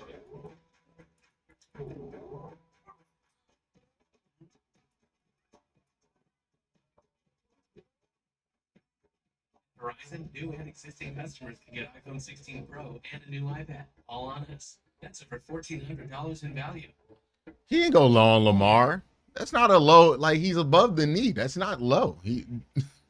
You're allowed to go and tackle somebody at their legs, especially if they're within the pocket.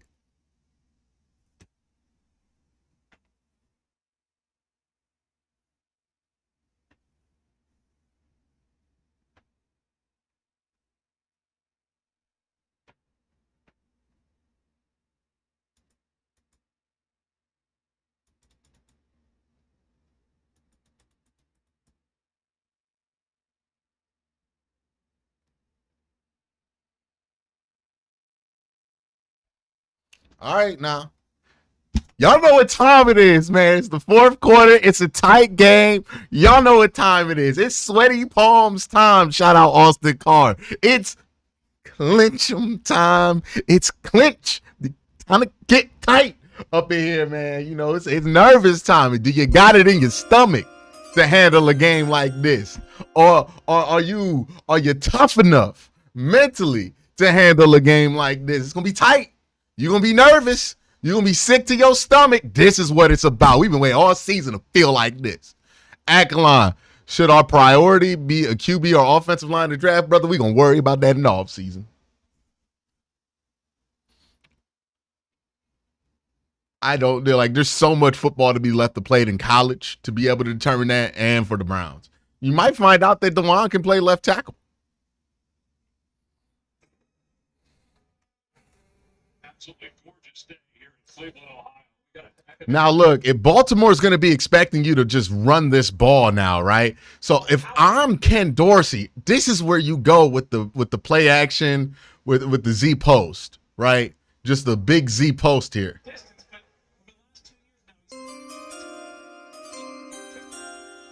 Q, my man, we look like a competent team.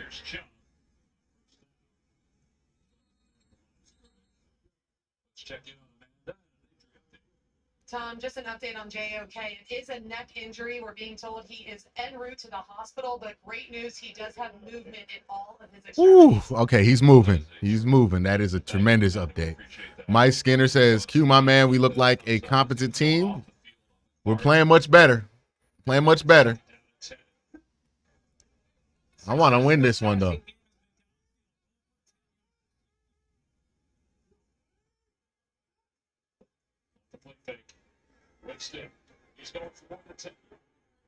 Oh.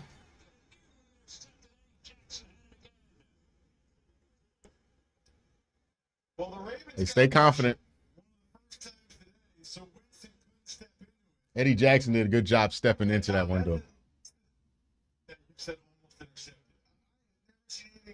Eddie Jackson, that is an ill-advised pass by Winston. There's a safety. Yeah, if you're going to try to split the safeties, you need to give them room to run underneath it. You can't let them have to turn back to it. Jameis has to throw that one further out, not under. Can't have it be back shoulder there.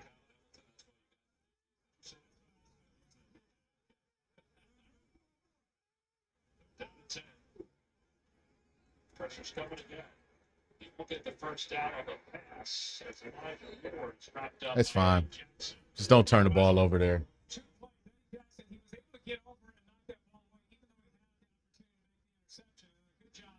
Coming up, making a sure tackle on All right, punt it. Let's get a good punt here, Corey. I was a kid when the Cardiac Kids were going. It's where my fandom was born. This feels like the Browns football is back. This is what the games used to feel like last year. All right. Let's get a good one off. That's a good one. That's a beaut. Oh, he did your job for you, special teams. He caught that shit within the 5. All right, Miles. This is your time, Miles. Miles right here. Need you, Miles. Lamar Jackson looked like the one dude from Belly. The Nebraska Thug. Y'all remember the Nebraska Thug from Belly? That's who he looked like on the sideline. I'm about to use the restroom real quick.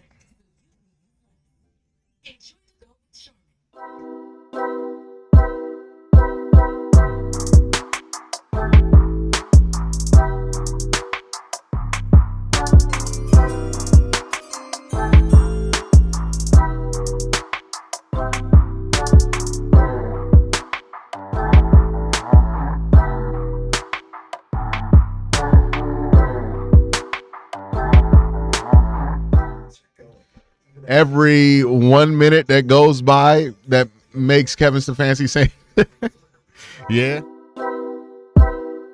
I said it at the time. It was a bad thing to say.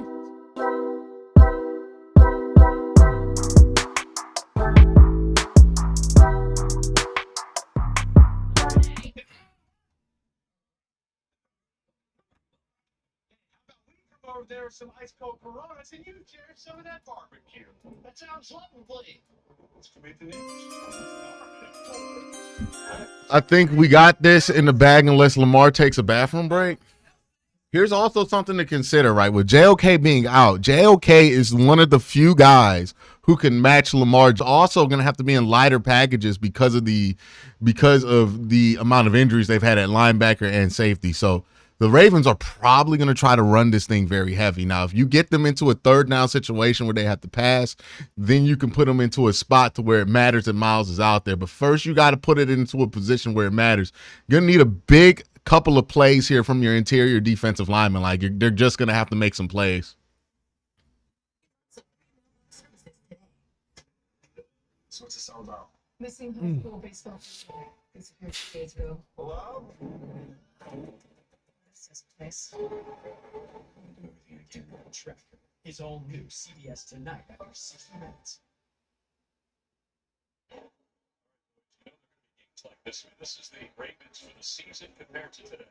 Well, the AFC North, their divisional games are going to be tough games. You know each other well. You understand this offense, even though you've added Derrick Henry. You come in knowing it's going to be a battle. John Harbaugh told them at the end of the first half. AFC North matchups. Well, they took Derrick Henry out. I'm really worried about a Lamar scramble here. Oh, no. Okay. He really helped you out on that one. All right. Kickoff was banged up for the Browns. That's another defensive back. Ravens changing the tempo off here a little bit, going right on the football. Second down, quarterback keeper. Oh, Diabite. All right, 3rd and 1. Browns have gotten away from going under center.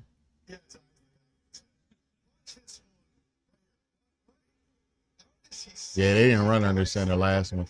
But they did go under center on that scoring drive a lot. Missed them. Oh. It's got to be a hold. Okay. Do you take this? Might be a replay. One man on the field. Okay. Defense. 5-yard penalty. Results in first down. Come on, y'all. Yeah, the defensive staff has to get that together.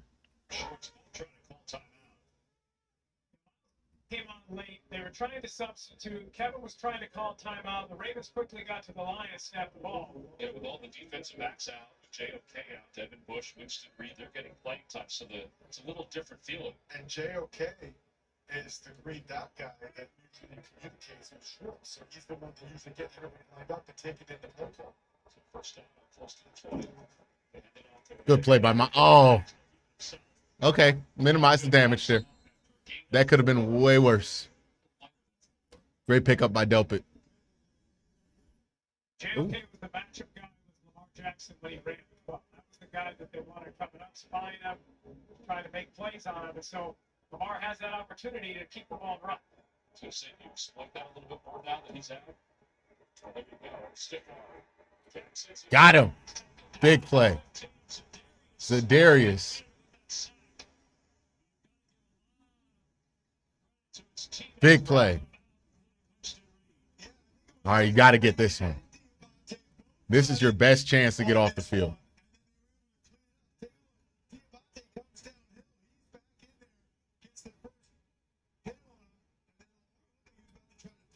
Got to be careful. Got to be careful. Secondary's got to be careful here.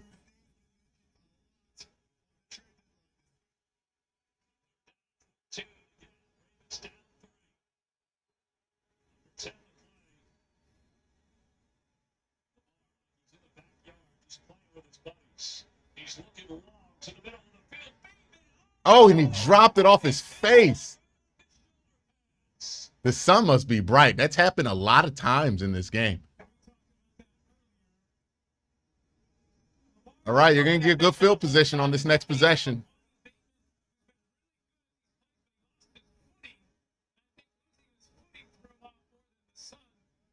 I think back to our conversation with Jim Harbaugh just talking about the throw and Tampa where Baker was able to bring it in and how big a play that was. Wow, that was a huge play. You lucked out that one. Oof. It's his second drop on third down. It's their third drop on third down. Darden shielding his eyes from the Got space, though. There you go. Sideline. There you go. There you go. You need to do nothing crazy. We got time here.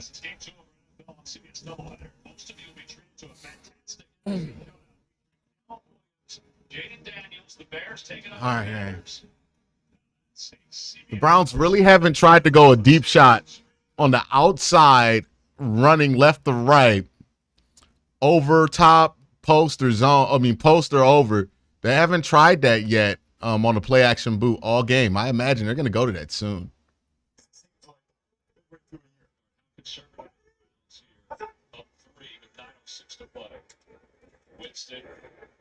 Way to work back to it. Way to work back to it.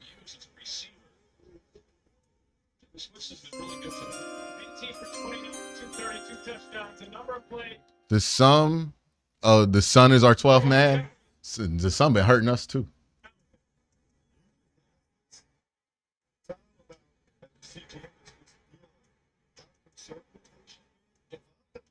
I keep running play action passes because when they do, Jameis all day, guys are wide open. The North. It's within a yard and a half of the first down. Malik Harrison stands above. Third and a good one here. We'll see if they think they're close enough to just sneak it with Winston again. No, you're not close enough to sneak it. Don't overthink it.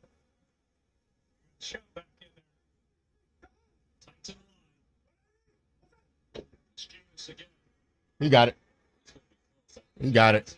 He's well across. That's his second quarterback sneak for first down. I like that conversation with Jameis when he was talking about Drew Brees and how much he learned from Drew Brees. And Wow, we got more first downs than the Ravens in this game. visualizing everything, being smart with the football, not turning it over. He knows that he has to bring that into his game. He said Drew, what he learned from him was what not to do. And then watching Flacco last year, what he learned is to be decisive and to play. All right, Nick Chubb, this is still time of the game right here, man.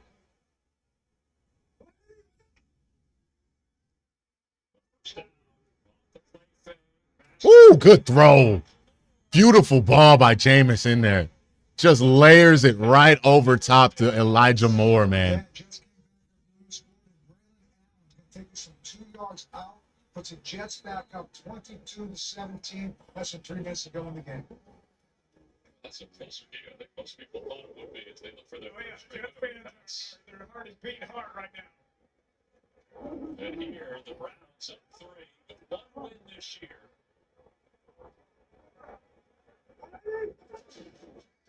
They give it off to Chubb.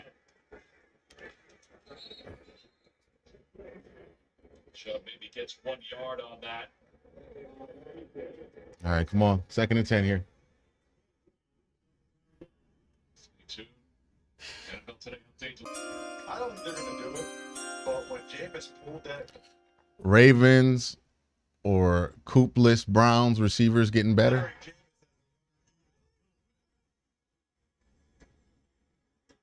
There you go, David Njoku. All right, it's going to be a short. 3rd and short. That puts you in range. Jameis Winston is playing something you haven't seen when you watch these Browns games. He's getting back. He's hitting that back foot. He's delivering the ball. He's not hesitating. I think it's too far for a stop. Yeah, I think you're right. He gives it to Chubb, and Chubb stopped. He's not back. It's going to be further now than yardage. Trenton Simpson came in for the back. You take the points. Interesting call now, but now it's 4th down. You're up 3. You kick a field goal, go up 6. Yeah, they're going to kick the field goal. Here with 5:24 left. That's what they're going to do. I'd be tempted to go for it here if I were Kevin Stefanski. And I'm tough. Kick the field goal. Make them go to length. Make them go to length. Trust your defense here. Defense is playing. You want to force the Ravens to have to Hey, Dustin's got to make this field goal, though. He hasn't been solid this year. He was good from 53. Ah, he fucking hooked it. Did he bounce through? It's good. It barely bounced through. Woo! Woo!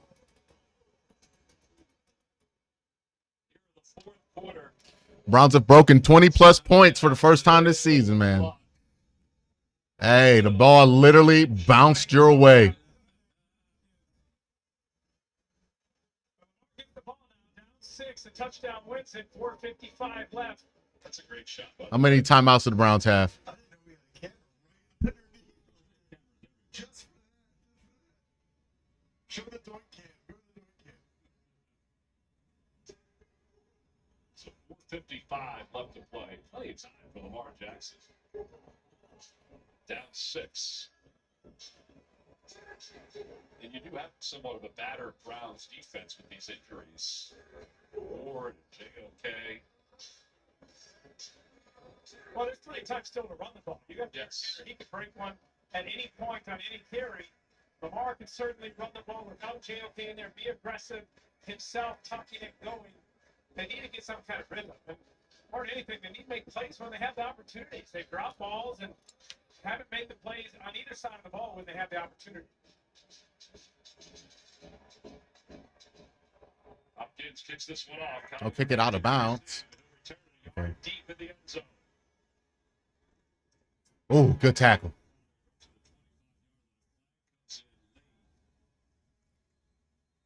What's the flag?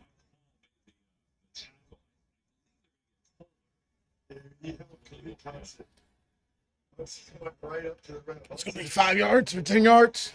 That's why he's on the team. All right, defense.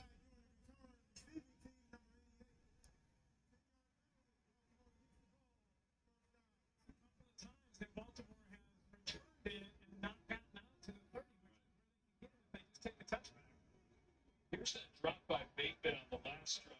Right off the ball, wasn't on the shoulder. Face mask. Ball beat him up. Lamar said, you got to catch that ball. Well, and Bateman looked like it was the son, but it was really him losing his foot. Yeah, that was the issue of why he would have caught that if he didn't start to trip the tick before. Critical game for the Ravens. They're 5-2. They're tied with the Steelers, but they also know the Chiefs are undefeated, and we're trying to get home field advantage. It's even. First down, down 6. Jackson. Oh. Fucking Lamar. Yeah, man. All right, he's just gonna do shit like that. He's just gonna do shit like that. That's Lamar.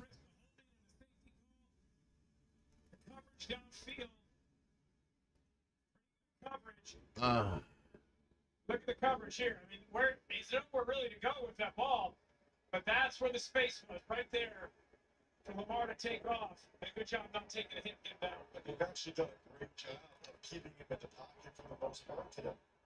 Flowers in motion. They fake it to Henry. Way to keep outside contain.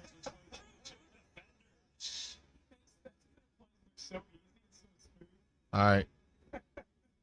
Are you kidding? I know it was only 5 yards, but watch this. It's like an old school superhero TV show where they collide with each other, knock each other out. Yeah, they all look knocked down, and he just lands on his feet. I don't know what they're getting at, but like Lamar jumped in the air and got hit.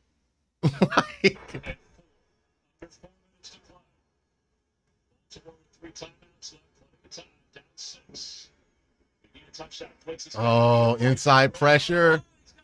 Fucking Pookie scoop. Is that a drop? Motion, and he was wide open the entire play. Watch Flowers. Look how open he is. Open, open, open. Finally, Lamar gets Come on, defense. Hold up. Hold up a little better than this, man.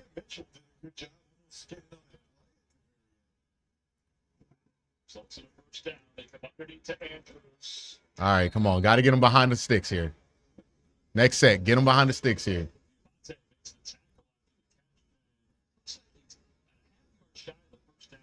So what's interesting now, guys, from a timing standpoint, right? If you're the Ravens, do you want to operate slow and try to score a touchdown with as little time on the clock as possible? You would think, but then you better score a touchdown. You take that chance. You're only giving yourself one chance at it, though. Well, I love second short rather than. Martin Emerson is back out there.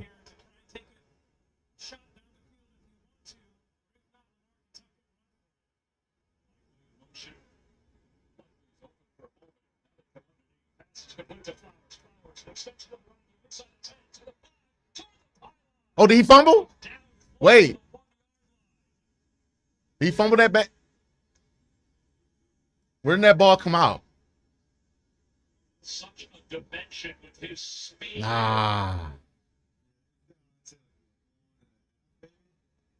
Yeah, he's down there.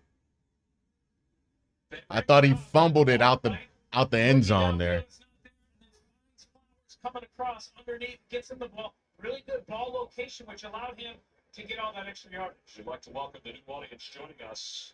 Jay Feely, Ross Tucker, Tom McCarthy, the Jackson, pitches it to Henry. Okay. Not the worst scenario in the world.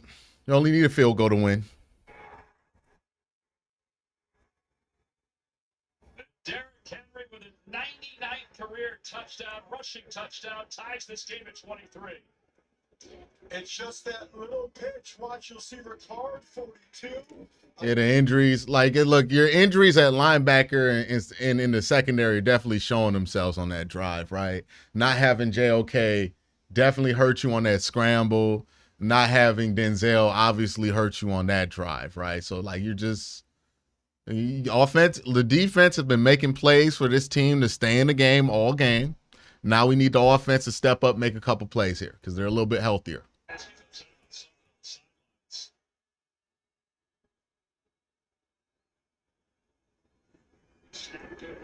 Is on its way. And the Ravens have taken a 1-point lead. 2 minutes, 36 seconds. You got 3 timeouts. It's more than enough time to get a field goal. Jackson has led his team down the field with his feet and with his arm. He's 20 of 30 for 244. We've outgained the Ravens so far in this game. That's been a heavy storyline here this afternoon for the Cleveland Browns, kind of stabilizing this quarterback position. Well, he's been fantastic, but obviously he's going to have to do it again. They've got plenty of time and 3 timeouts to get in the field goal range. And by the way, for those of you that just joined us, Lamar's stats would be way better if there weren't for 4 or 5 drops. He'd be up over 300 yards easily. They're going to reset the play clock? But yeah, Jameis Winston hasn't started a game since 2022. He comes in for a Browns team that hasn't scored 20 points all year, that hasn't thrown for over 200 in a game all year. He's got 260 yards. The team's got 23 points. He's played pretty well. Now, both these defenses have dropped a lot of balls. They have had a lot of opportunities to have interceptions on both quarterbacks. But the Ravens went right down the field and scored. It's why I would have been aggressive if I were Kevin Stefanski, not kick that field goal, and been more aggressive and gone for it on fourth down there. Browns 1-4 in one-score games this year. Well, here we are in a one-score game. Strong will come up and take the kickoff inside the 15. All right, good field position there. Across the 30 to the 31-yard line. Winston, you guys mentioned it. He was with the New Orleans Saints the last time he started an NFL game. He's obviously played in games, including last week for the Browns. But this is his first start since 2022. That's exactly what he wanted. I mean, he could not wait for this opportunity to start. And if you told him when we met with him on Friday, hey, you're going to have a ball in the fourth quarter with 2 minutes left with an opportunity to drive and win the game, he would have said, I'll take it. All right, they're gonna try to bait him.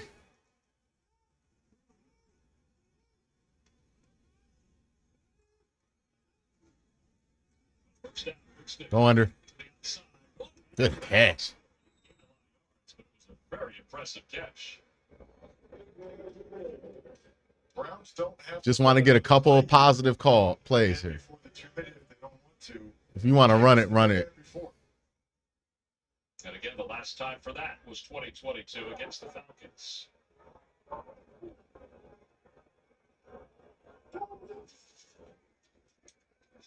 Quick slant. Oh, stay up. There you go. All right, Seti. All right, Seti. That'll take us to the 2-minute warning here in the fourth quarter. It is Cedric Tillman, man. Pretty good game so far.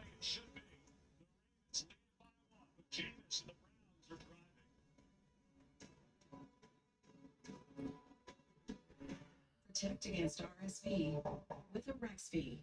Arexvy is a vaccine used to prevent lower respiratory. All right, man. Like, I really don't want to leave this to a super long field goal for Dustin Hopkins. He just hasn't he hasn't been sturdy the last couple of weeks. I really don't want to leave it to that.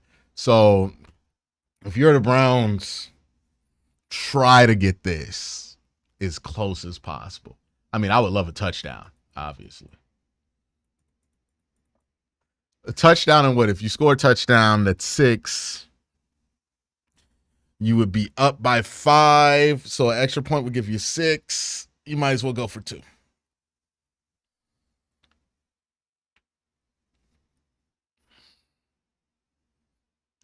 All right, and now you're within Baltimore territory with 2 minutes left, 3 timeouts. You got the whole playbook available to you.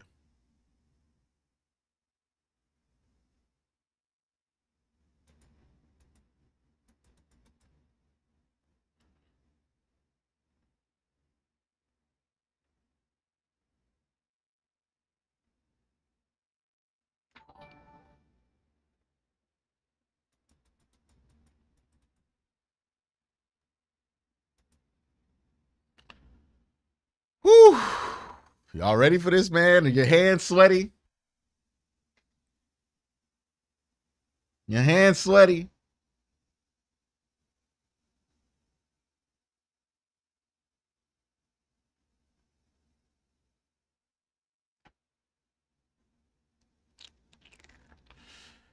All right, man, let's make it happen here.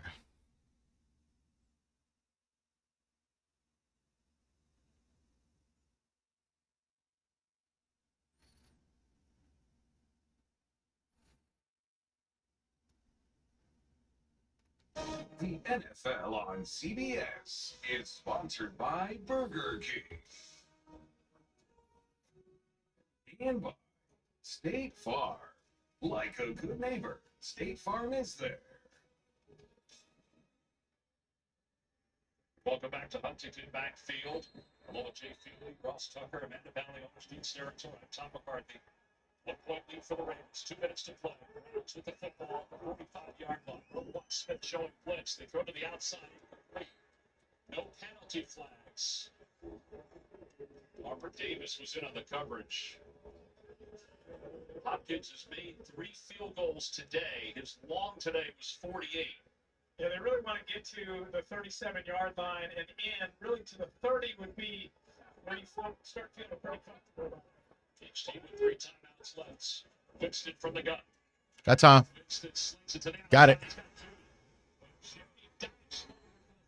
There you go. This time he got away for All right. for a gain of 11. Going after Armour Davis right now. Just remember, Marlon Humphrey, Nate Wiggins not playing in this game. That's why Armour Davis is in there playing. Browns taking their time as they should. They want to score with as little time on the clock as possible for Lamar Jackson, the Ravens. Quarter shell. Get rid of it. Good job. Good catch by David. By the Browns? Okay. Okay. We'll take it. Caesars time permitting all the latest NFL scores and highlights. A lot of good games going on around the National Football League today. Get a first down here.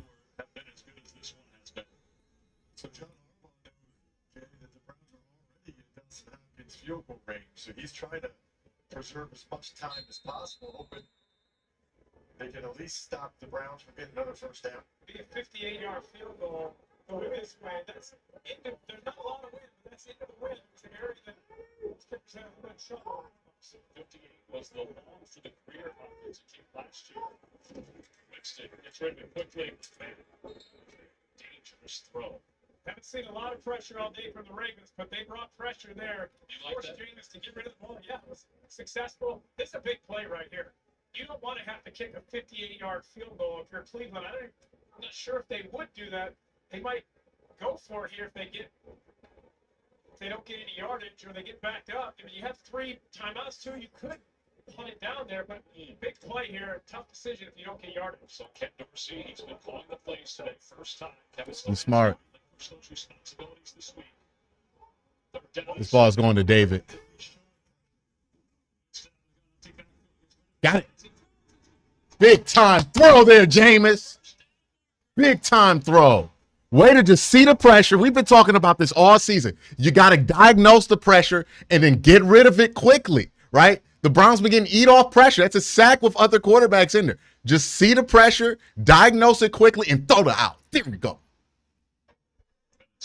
This is everything. Their second time out of the day. This is everything we've been talking about all season. Let's run the ball now. Overly conservative if you're the Browns here. You know, Jameis is playing well. Sometimes I get these situations and they need to not do the play action thing. They always do the play action thing here. They need to not do the play action thing.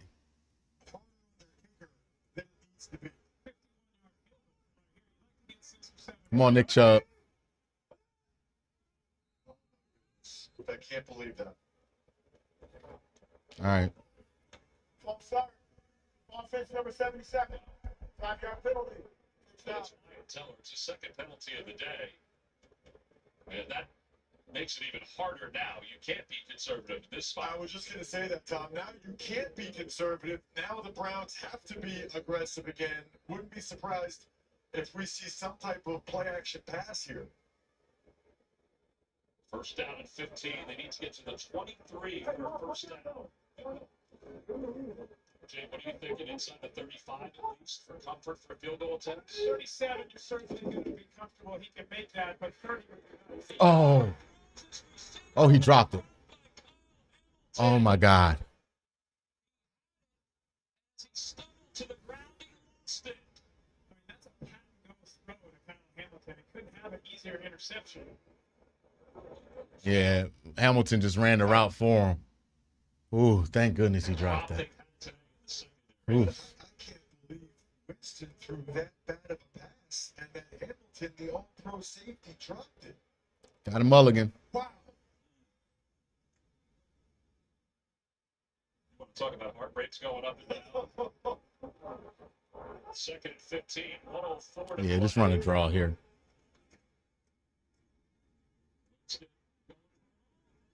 Oh, he's got him. Oh, what a fucking bounce back. What? The Jameis Winston experience. The Jameis Winston experience, man. The Jameis Winston experience. Holy shit. Wow. Jim Donovan is having the time of his lifetime calling this game in heaven. Oh, my God.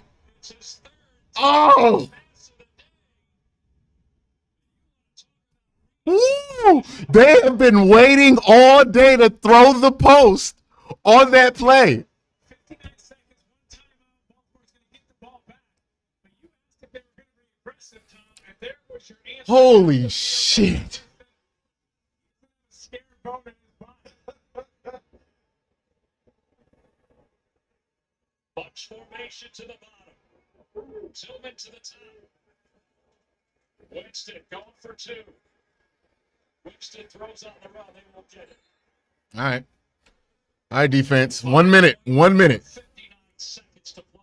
Thanks to this 38-yard touchdown pass. Ravens came with pressure again. Wow. Wow. Hey, the Jameis Winston experience feels very familiar to the Joe Flacco experience. This feels just like the Joe Flacco experience. Oh, my God.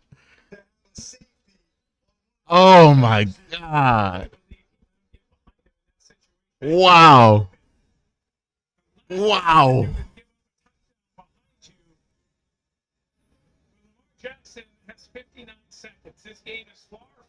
They went right down the field the last time they had the ball and scored quickly. The Jameis Winston experience has been everything it's been advertised to be positive and negative. It has been everything you thought it would be. My God.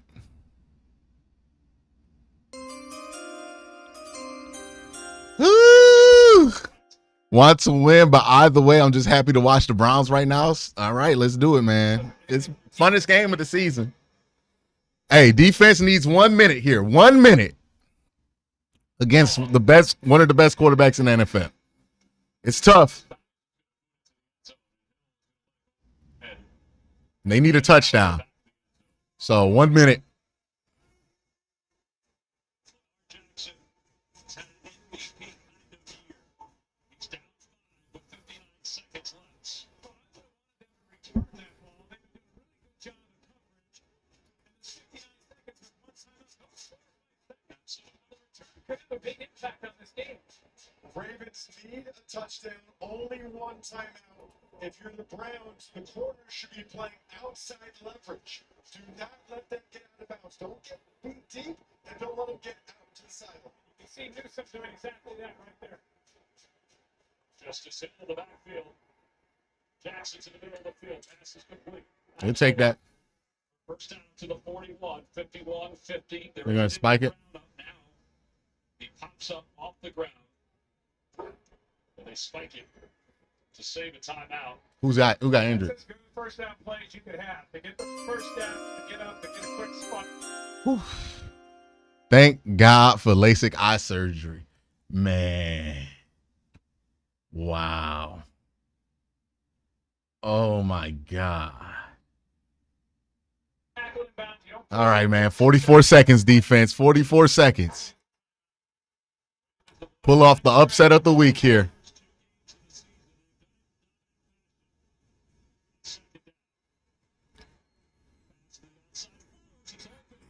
He's down. Clock going. Keep the clock going. Why are they stopping the clock? Yeah, which they do. Okay. All right, 35 seconds, defense. Somebody asked why they're so open, because they're giving them the underneath. The defense is giving them anything underneath. They're just not trying to get beat deep right now. So they're not trying to get beat deep, and they're trying to tackle before the sideline.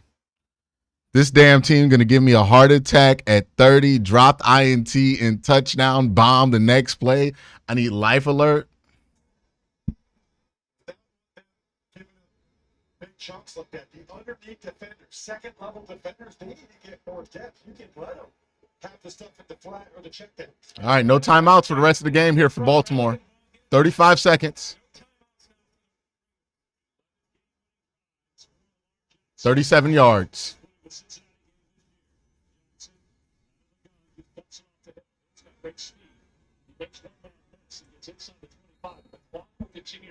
Yeah, they're gonna have to. They got. All right, so now they got to go end zone pretty much now for the rest of the game. 21 seconds. They're gonna have about 3 or 4 plays here. 10-yard line, you can get up and spike it again. Do you want to work the sidelines though? You can. And again, if you're the Browns, 3 to 4 plays here.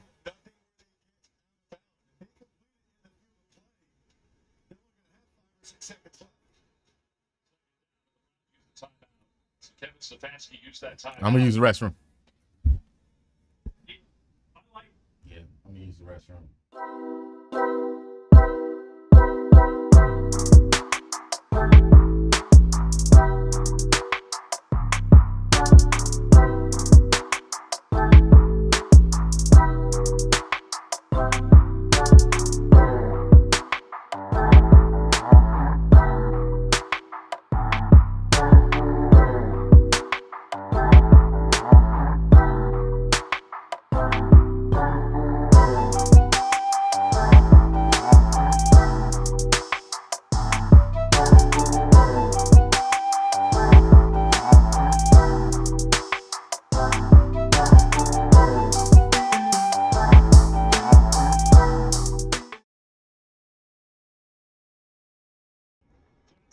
Pressure. All right. They got 2 plays left. 2 plays left. Good pressure. terrific pressure by the Browns. At the first time on this drive, they were able to Woo! do that. 1,300 people in chat. Make sure y'all hit that like button. It's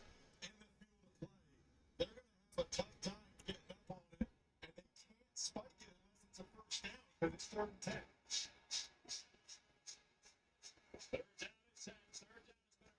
Today for the Ravens. Not all year, but today, and a timeout called by Cleveland. They didn't like their alignment. I used the timeout. Give me a play call. Give me a money play call right here, Dave. There's one guy who leads the NFL. They're not quite into the red zone, but they're almost in the red zone. In the red zone at targets. Man, I would love having Denzel Ward here, man. Targets in the red zone. That's the connection between those two that they love. If you So now that they can't run the ball, I would just go, yeah, you just got to go nickel here, right? I mean, not nickel, dime. No Devin Bush. Yeah, okay, so they went dime. They got Grant Delpit playing one of the linebacker spots. They're worried about that scramble there. Yeah, they're in dime.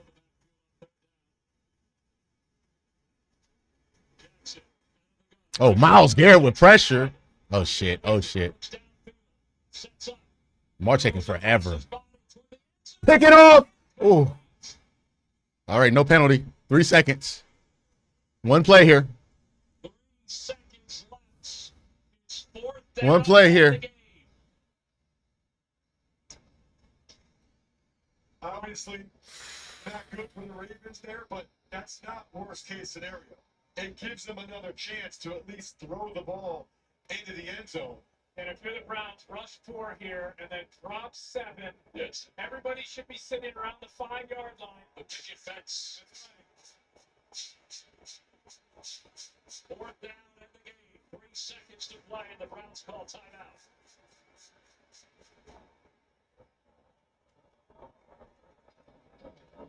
All right, man. 3 seconds here. For the folks here in Cleveland, Kevin Stefanski gave the play calling duties to Ken Dorsey. They changed quarterbacks after the Deshaun Watson injury. Jameis Winston has certainly responded.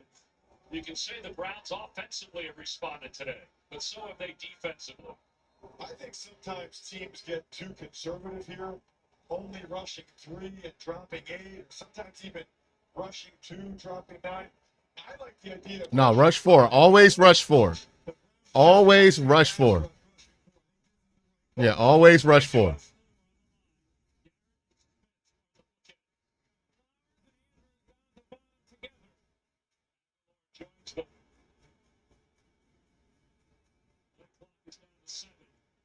Jackson takes the snap. Last play. Good pressure. Jackson. Way to stick with them. Gives himself some time. Directs traffic. Flips away. Throws to the end zone. It's picked off.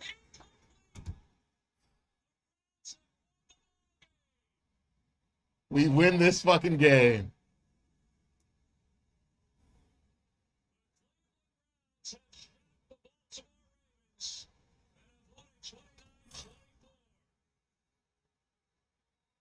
Oh. Absolutely incredible how much time he bought himself again to even give the Ravens a chance there, but just could not find anyone. Oh, that we needed that one, man. Oh. We needed that one. Oh, the way this season had gone, man. We needed this. Whew, we needed this bad. What a wild game this was. What a wild game this was. Wow. Wow. Right after the Ravens looked like the best team in football after knocking off Baker Mayfield and the Tampa Bay Buccaneers on Monday Night Football, the Browns come back after a week of hell. Fans fighting players, players fighting fans. It didn't feel like any of that existed during this game.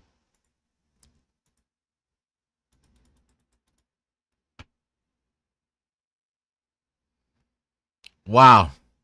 There's a lot to talk about in that one, man. Cedric Tillman, spectacular in this game. And everybody's saying it in the comment section. It's true. Jimmy D, like there was no game you want to hear the Jim Donovan call more than this one. It's a shame we can't get it. It's a shame. Because Jim Donovan would have had an excellent call there. All right, well, Michael Hall, really good, brother, from Big Daddy Dubs. He's played good the last couple weeks. Todd Trott says, welcome to the Jameis Winston era. We'll see. We'll see. I mean, this is crazy football that they played this week. But Browns passer, over 300 yards. Browns obviously highs in passing yardage, first downs, total offense. Mike Hall looks pretty good from the broadcast angle. He was huge in this game. He was huge in this game. He was absolutely huge in this game. Wow, man. Oh, I need to gather myself. That was an insane game. A absolutely insane game. Jameis Winston, after throwing what would have been one of the most egregious interceptions of all time, turns into one of the most egregious interception drops of all time by Kyle Hamilton. I mean, Jameis just threw it right to him. Comes back and launches the ball to Cedric Tillman for the go-ahead touchdown. Ladies and gentlemen, that is the Jameis Winston experience. Lamar needs a hair pick. I'm sure he has one. Jameis Winston, 27 of 41, 334 yards, 8.1 yards per attempt. Remember, Deshaun was sitting around 4 or 5 yards per attempt. And 3 touchdowns, no interceptions. Amazingly enough, he's probably had 5-6 turnover-worthy plays in this game. Only took 2 sacks. Huge game from Jameis here. Huge game from Jameis. Cedric Tillman, best game of his pro career. 2 touchdowns, 7 receptions, 99 yards.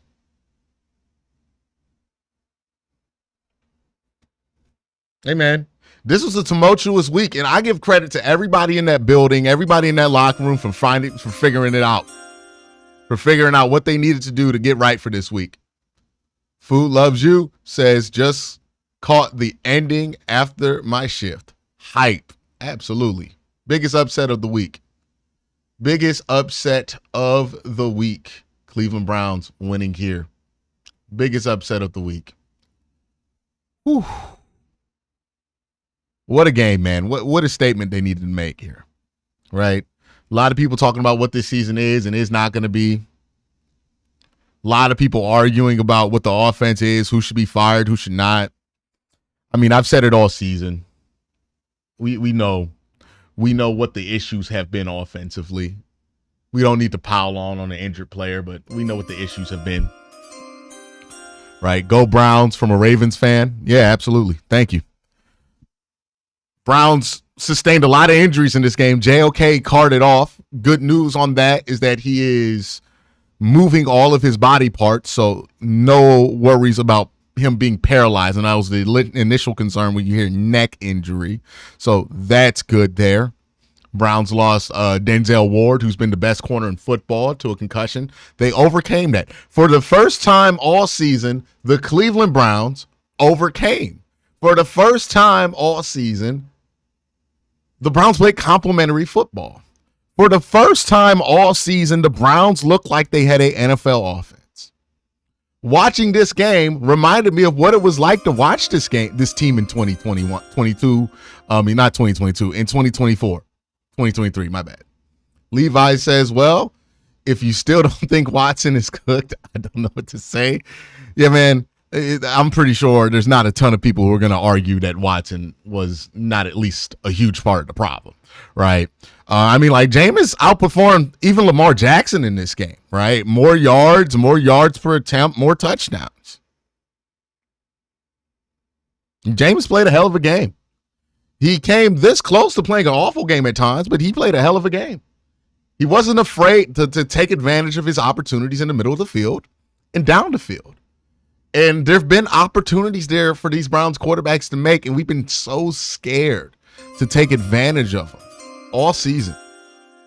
Will says, crab legs, I believe, R.I.P. Jim.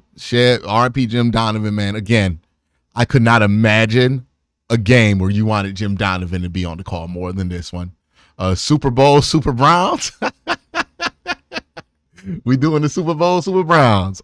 Let's do it, man. Let's do it. And look, man, Browns fans and the Browns players needed a win like that, especially at home. Everybody been all mad at each other. I said it earlier this week on Q&A. Look, this is just about winning. Fans were upset last week because this team's not winning. The players, their frustration is rooted in the fact that this team's not winning.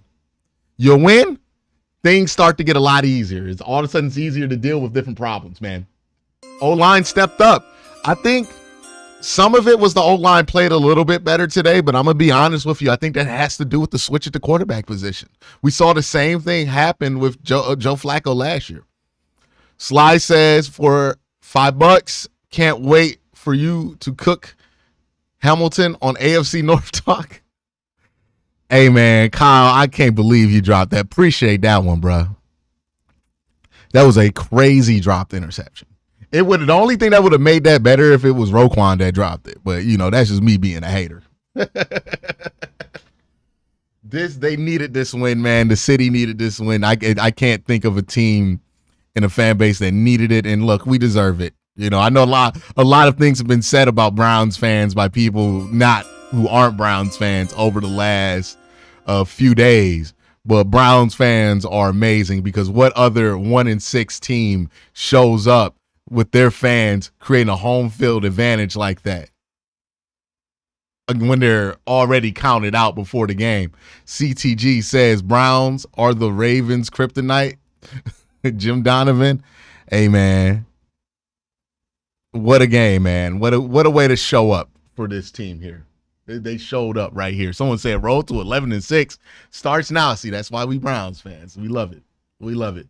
You know what? I'm going to reclaim the phrase. Like, people been talking about the last 7 weeks. That's been Cleveland Browns football. No, absolutely not. The last 7 weeks has not been what the Cleveland Browns football brand has been over the last 4 years. Today felt like Browns football. That's what the Browns should always feel like, to a point.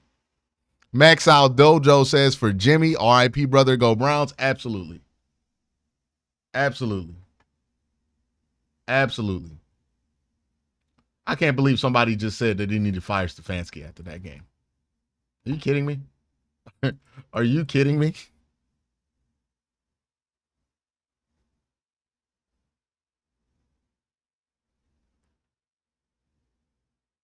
Jameis Winston said before this game Jameis Winston said before this game he was going to leave it in God's hands, and look what he did.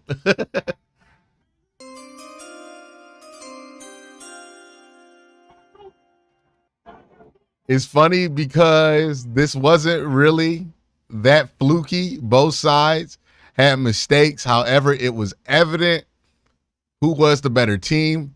Just happened too late from Gagan S.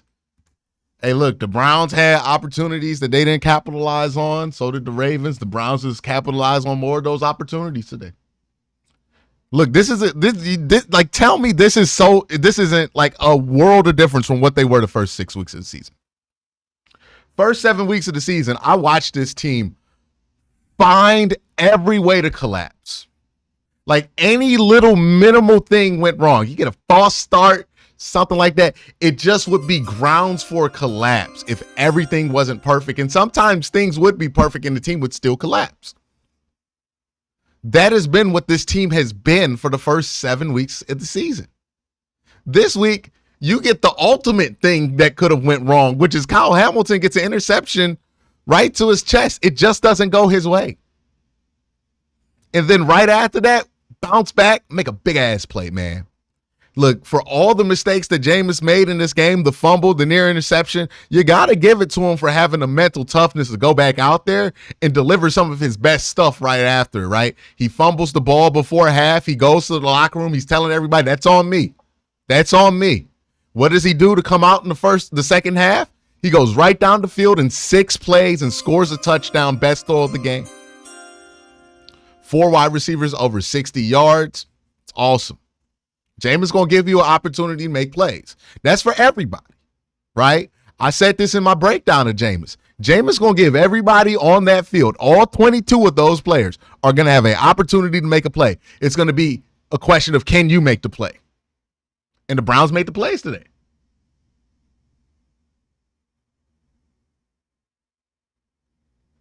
That's what happened.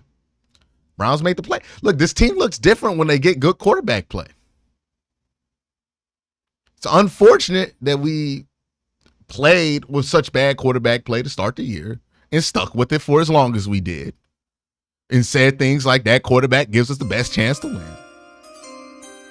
Hey, did what they needed to do. Ray Rags with the $5 chat, all bad defense, all the bad defenses they've played and couldn't do anything more. The best they have is 300 yards passing in a win. Well, I wouldn't call the Ravens the best defense they've played. Ravens defense has not been great, right? If you look at their points allowed, this is right along what Baltimore has given up, right? 27 against the Chiefs, 26 against the Raiders, 28 against the Cowboys, 10 against the Bills, 38 against the Bengals, 23 against the Commanders, 31 against the Buccaneers, and then 29 today. Like the Ravens give up about 20 plus points a game here. O-line finally healthy. Thank you, Lord. Hopefully Jed never sees the field.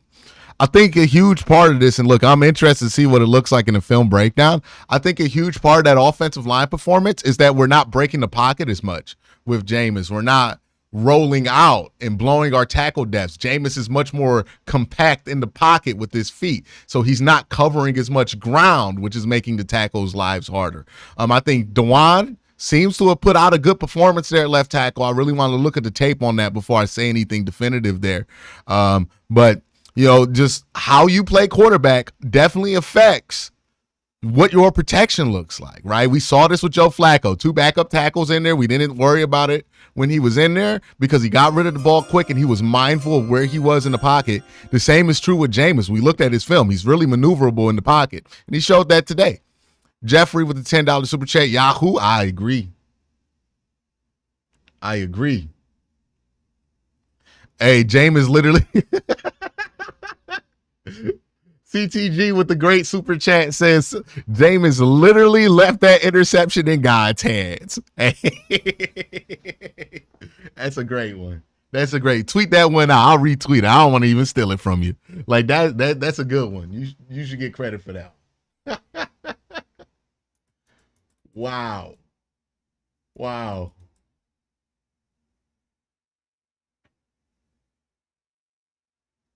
Somebody said, well, if that interception would have happened, you would have hated Winston. Yeah. And if Deshaun would have threw for 20 touchdowns in the first 6 weeks of the season, we would have not, the fans probably wouldn't have booed him when he got injured. But those things did not happen, so it does not matter. Joseph with the $2 super chat, appreciate you.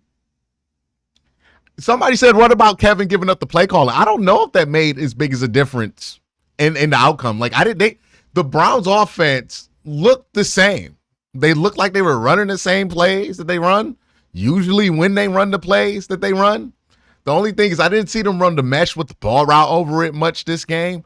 But I just think it only looks different because Jameis is actually throwing the intermediate options. But those things have been there. I've been talking about this all season. Tillman, wide receiver 1. Hey, great game from Tillman, man. Absolute banger for Tillman. Absolute banger for Tillman, man. I was down on him after last week because of the mistakes that he made. But absolute banger for Tillman.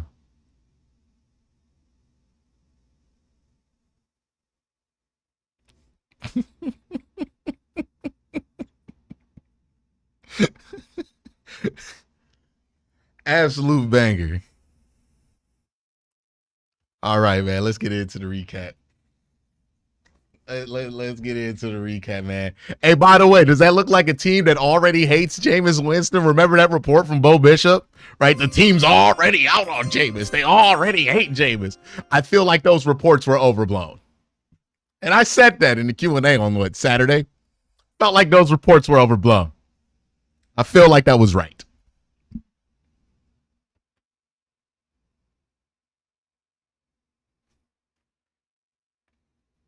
What does Stefanski do now that he calls plays? Well, he does a lot of the work probably during the week, but during the games, assist whoever needs to be assisted.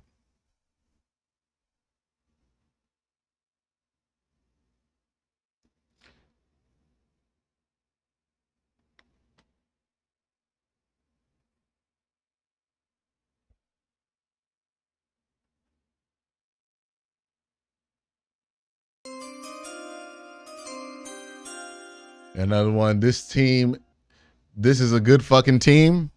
This is what the team should have looked like from day one. From day one, man. They had the ability to look like this from day one. Elijah Moore was useful. Let me tell you something. It's amazing what you could do with Elijah Moore when you're actually throwing intermediate passes. And for those of you, some people are trying to jump at Kevin right now and say Kevin should be blamed for what, this and that and the third. And it's just, hey man, if this was Ken Dorsey calling the plays that made this different, then Kevin deserves the credit for that too. Because he made that decision. This just ain't the week to be calling for Kevin's job. That's crazy.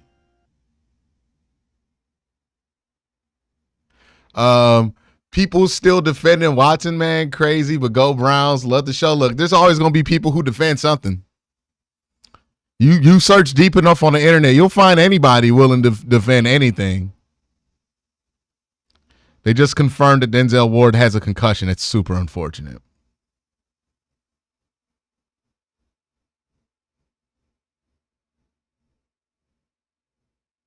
All right, yeah, let's get into the recap. Jameis slaying that rock? Absolutely. We got 1,500 people in here, man. Make sure y'all hit that like button. Make sure y'all hit that like button. Somebody said that post-game MLK speech? Jameis about to be in there speaking like the king. Nicholas says, I've been clamoring for DeJuan at left tackle since the end of last year. I think he played way better. Your thoughts than Jed? My thoughts? It's tough to judge because I think DeJuan was put in a much better position to succeed based on who's playing quarterback, because Deshaun and DTR both don't play a style that's really helpful to the left tackles. Jameis Winston does, right? He stays in that pocket. He stays where he's supposed to be, and he's easy to track. So I don't know what it would have looked like if it were those other quarterbacks out there. But what I do know is that given the circumstances that he played in, he looked pretty good. CTG, that's the super chat of the night right now. CTG got the super chat of the night. Jameis literally left that interception in God's hands.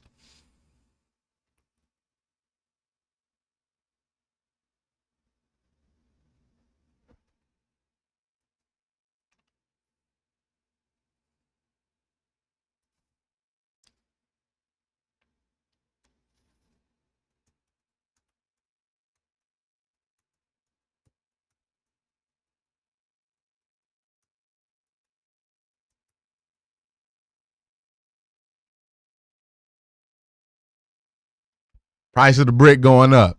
Jameis, yeah, that's super chat of the night, man. Super chat of the night. Famous Jameis crab leg with 334 yards through the air. This was a very Jameis Winston game. Like everything that Jameis did, the near interceptions, the outright straight up nervousness. Like Jameis Winston, when he dropped back, it felt like gambling. Like, every time Jameis Winston dropped back, it felt like gambling, but not like slot machines where you know you're not going to win that much, but it's like craps. It's like, hey, man, there's a good chance you might win something. You play your cards right. That's what Jameis is. I was so scared on that last drive that man was going to throw an interception. He almost did.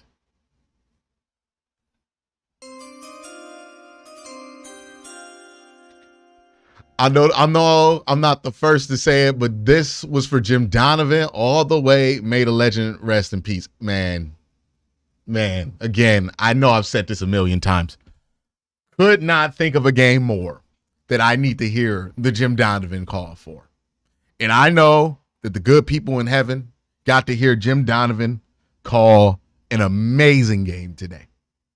So just take solace in that. If you have a loved one that you're no longer with anymore and they were a Browns fan barking their entire lives, take solace in knowing that, like, they just heard Jim Donovan call in his debut in heaven one of his best calls of his career. Post-game MLK speech by Jameis Winston. I need it in black and white. Hey, man. That'd be hilarious if this team went on a crazy run with Jameis. This city would love him. Like, be ripe to love him.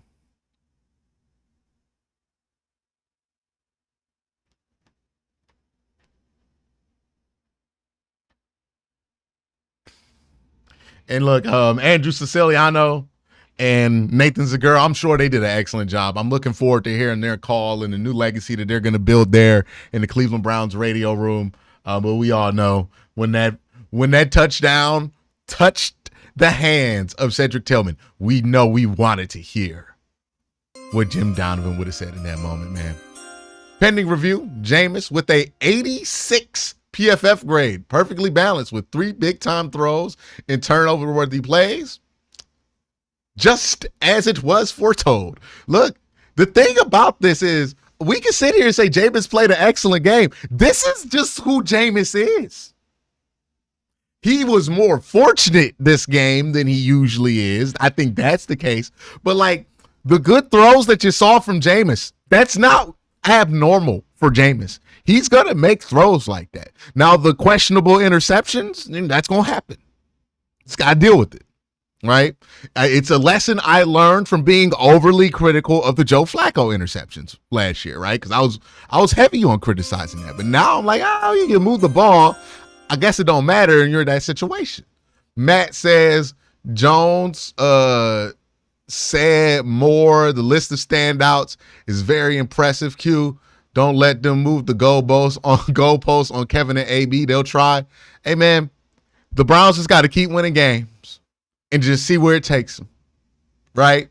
Your record is too crazy right now to start building aspirations and making statements about where you're going to end up. But all you could do is go 1-0 every week and see where that takes you.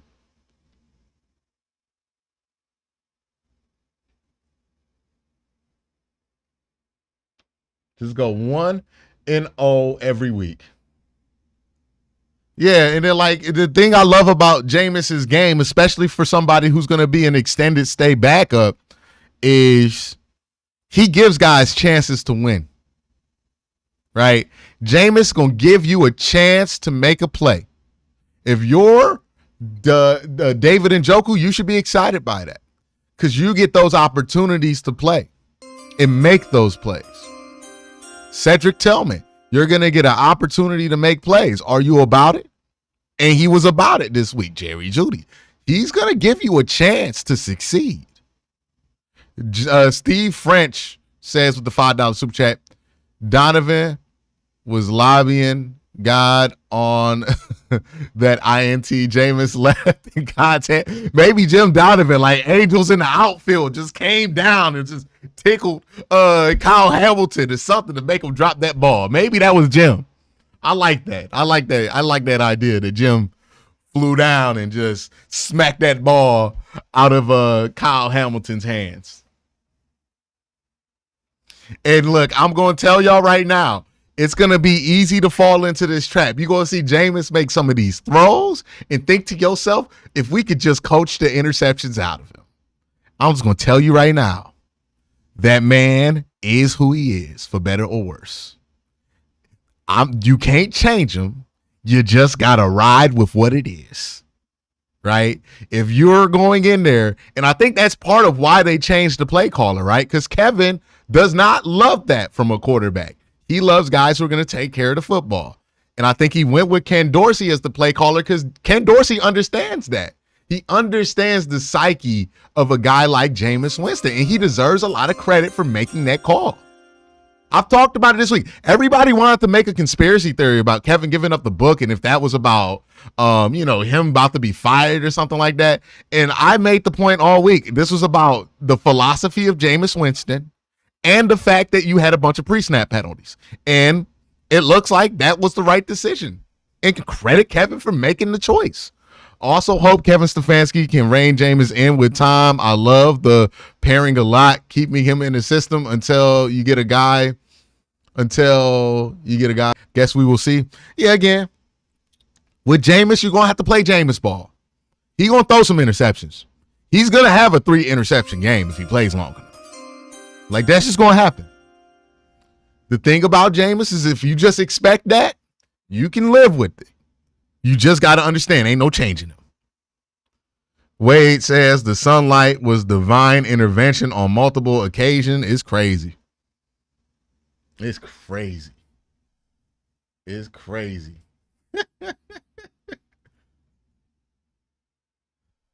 Wow.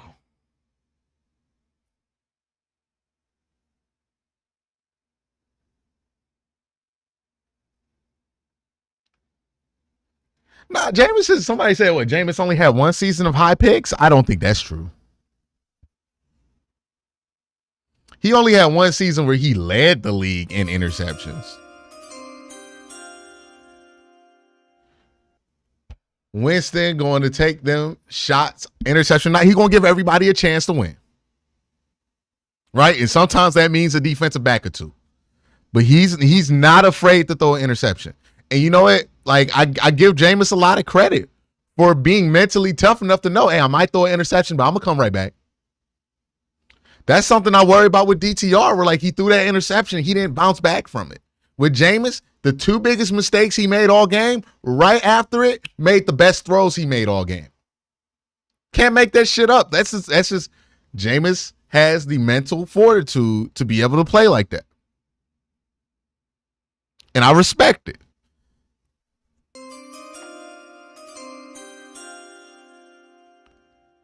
And third one for you, Q, voice of the Browns. Appreciate you, Mike, Matt. Appreciate you, man.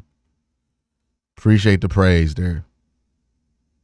But yeah, if we go back from Jameis threw what? 15 interceptions his rookie year.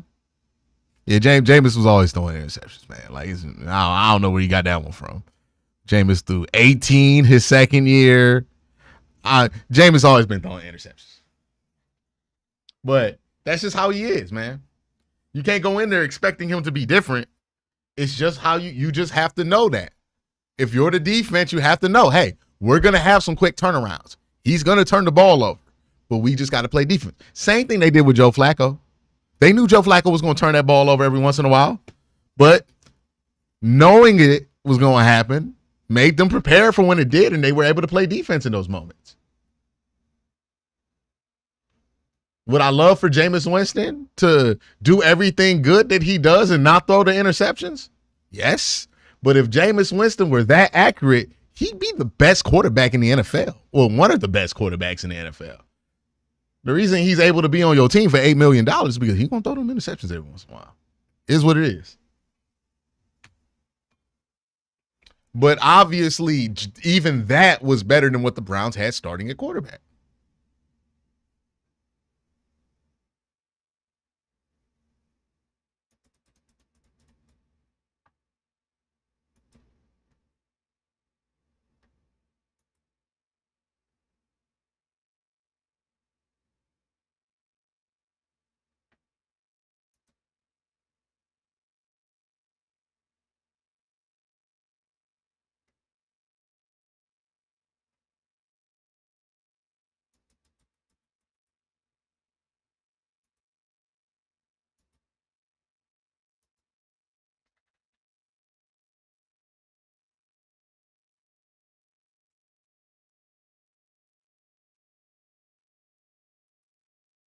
All right, I'm going to get into the recap right here.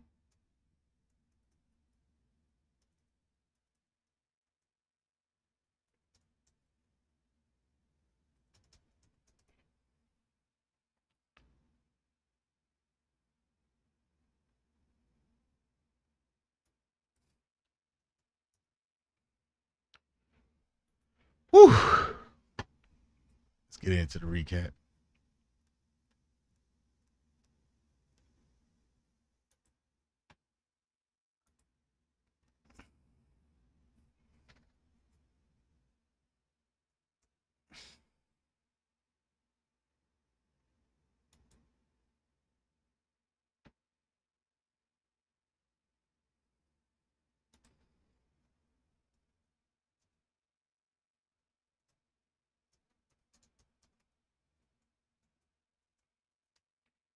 Cedric Tillman, like, this is why you can't be judging like draft picks off of one game. I hope Jameis gets us a winning record just so they can bring back the 30 for 30 for one episode. Get his man his flowers. See, the thing about Jameis is all the memes makes you forget that he is an excellent backup quarterback.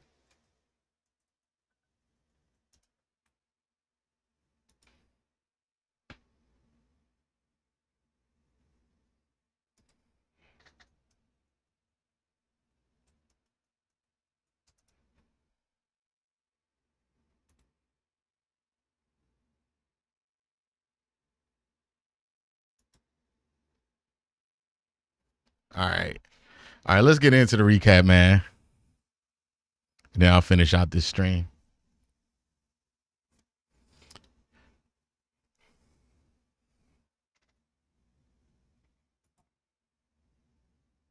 Oh, yeah, I need to get the thing.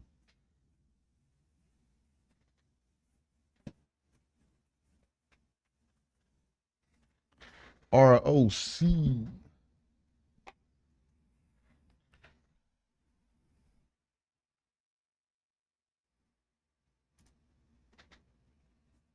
All right. Well, the Browns needed that one. Browns fans needed that one. Browns players needed that one. See, all this controversy all week about what everybody been saying, and I remember saying this in my Q&A. Shelby Harris talking about the Browns, the fans lost the players lost the fans, what kind of environment it was. It was all overblown because, yeah, was Watson getting injured in the reaction to that the catalyst that kind of brought all of the emotions that everybody had about the reaction to the disappointment that was the start of the 2024 season to the forefront? Yes. But what those reactions were about at the end of the day were the fact that this team wasn't winning games. And if this team started to win games, the fans were going to be nicer. The players were going to enjoy the fans a lot more if they started to win games. And you notice in this one, it didn't seem like the fans and players were at odds at all during this game because the Browns came out and they had the lead early in this game and they stayed in this game pretty much all of it, and then they won. It didn't feel like the fans and players were at odds here. This was about winning. at the end of the day. There's a lot to talk about, right? Kevin Stefanski handing the playbook over to Ken Dorsey, the offensive line looking much better. Look, it's not a coincidence that all of these things look better on offense when two things happen. One, when Nick Chubb full-time gets put back into the offense, and when you switch out at quarterback. It's what I've been talking about all season, especially since the Commanders game. This team needed a change at quarterback, and for these reasons. I think that the increase, like the better pass blocking that you saw in this game, had something to do with the offensive line being healthy for sure. I think having Wyatt out there, DeJuan Jones, who appears upon first glance to have played a decent game at left tackle, not 100% sure, haven't watched the tape yet. Shout out Hugh Jackson. But the offensive line had some better individual efforts for sure, but I think it was also assisted by the fact that Jameis Winston plays a more traditional pocket style. He's not going to roll out and blow your leverage. He's not going to take too many steps in play action and be way too deep and blow his tackle depth. He's going to stay right where he's supposed to. He's going to keep his feet nice and compact, and he's going to stay in that pocket and make your life easy as an offensive lineman. And they benefited from that. Jameis helped them out on that front, and the offensive line responded and played their best game of the season. Jameis only got sacked twice. That was huge for this team, right? A Ravens team that does get a lot of pressure. And look, they blitzed Jameis. They tried all these kind of different things. I thought Jameis did an excellent job countering blitz in this game. I would love to see what his versus blitz numbers look like once we get those things charted tomorrow. But, yeah, I thought Jameis was excellent versus the blitz today. I thought Jameis did a good job deciphering the defense, getting through his progressions, getting through the offense, attacking the intermediate part of the field. This was obviously the most intermediate balls that the Browns have thrown all season. I don't even have to look at the chart to know that. That's clearly obvious about it. I think they got that number in the first half. The Browns scored their most points of the season, all offensive points, by the way, and also had their best offensive game of the year with Jameis Winston at quarterback. I don't think any of these things are a surprise here.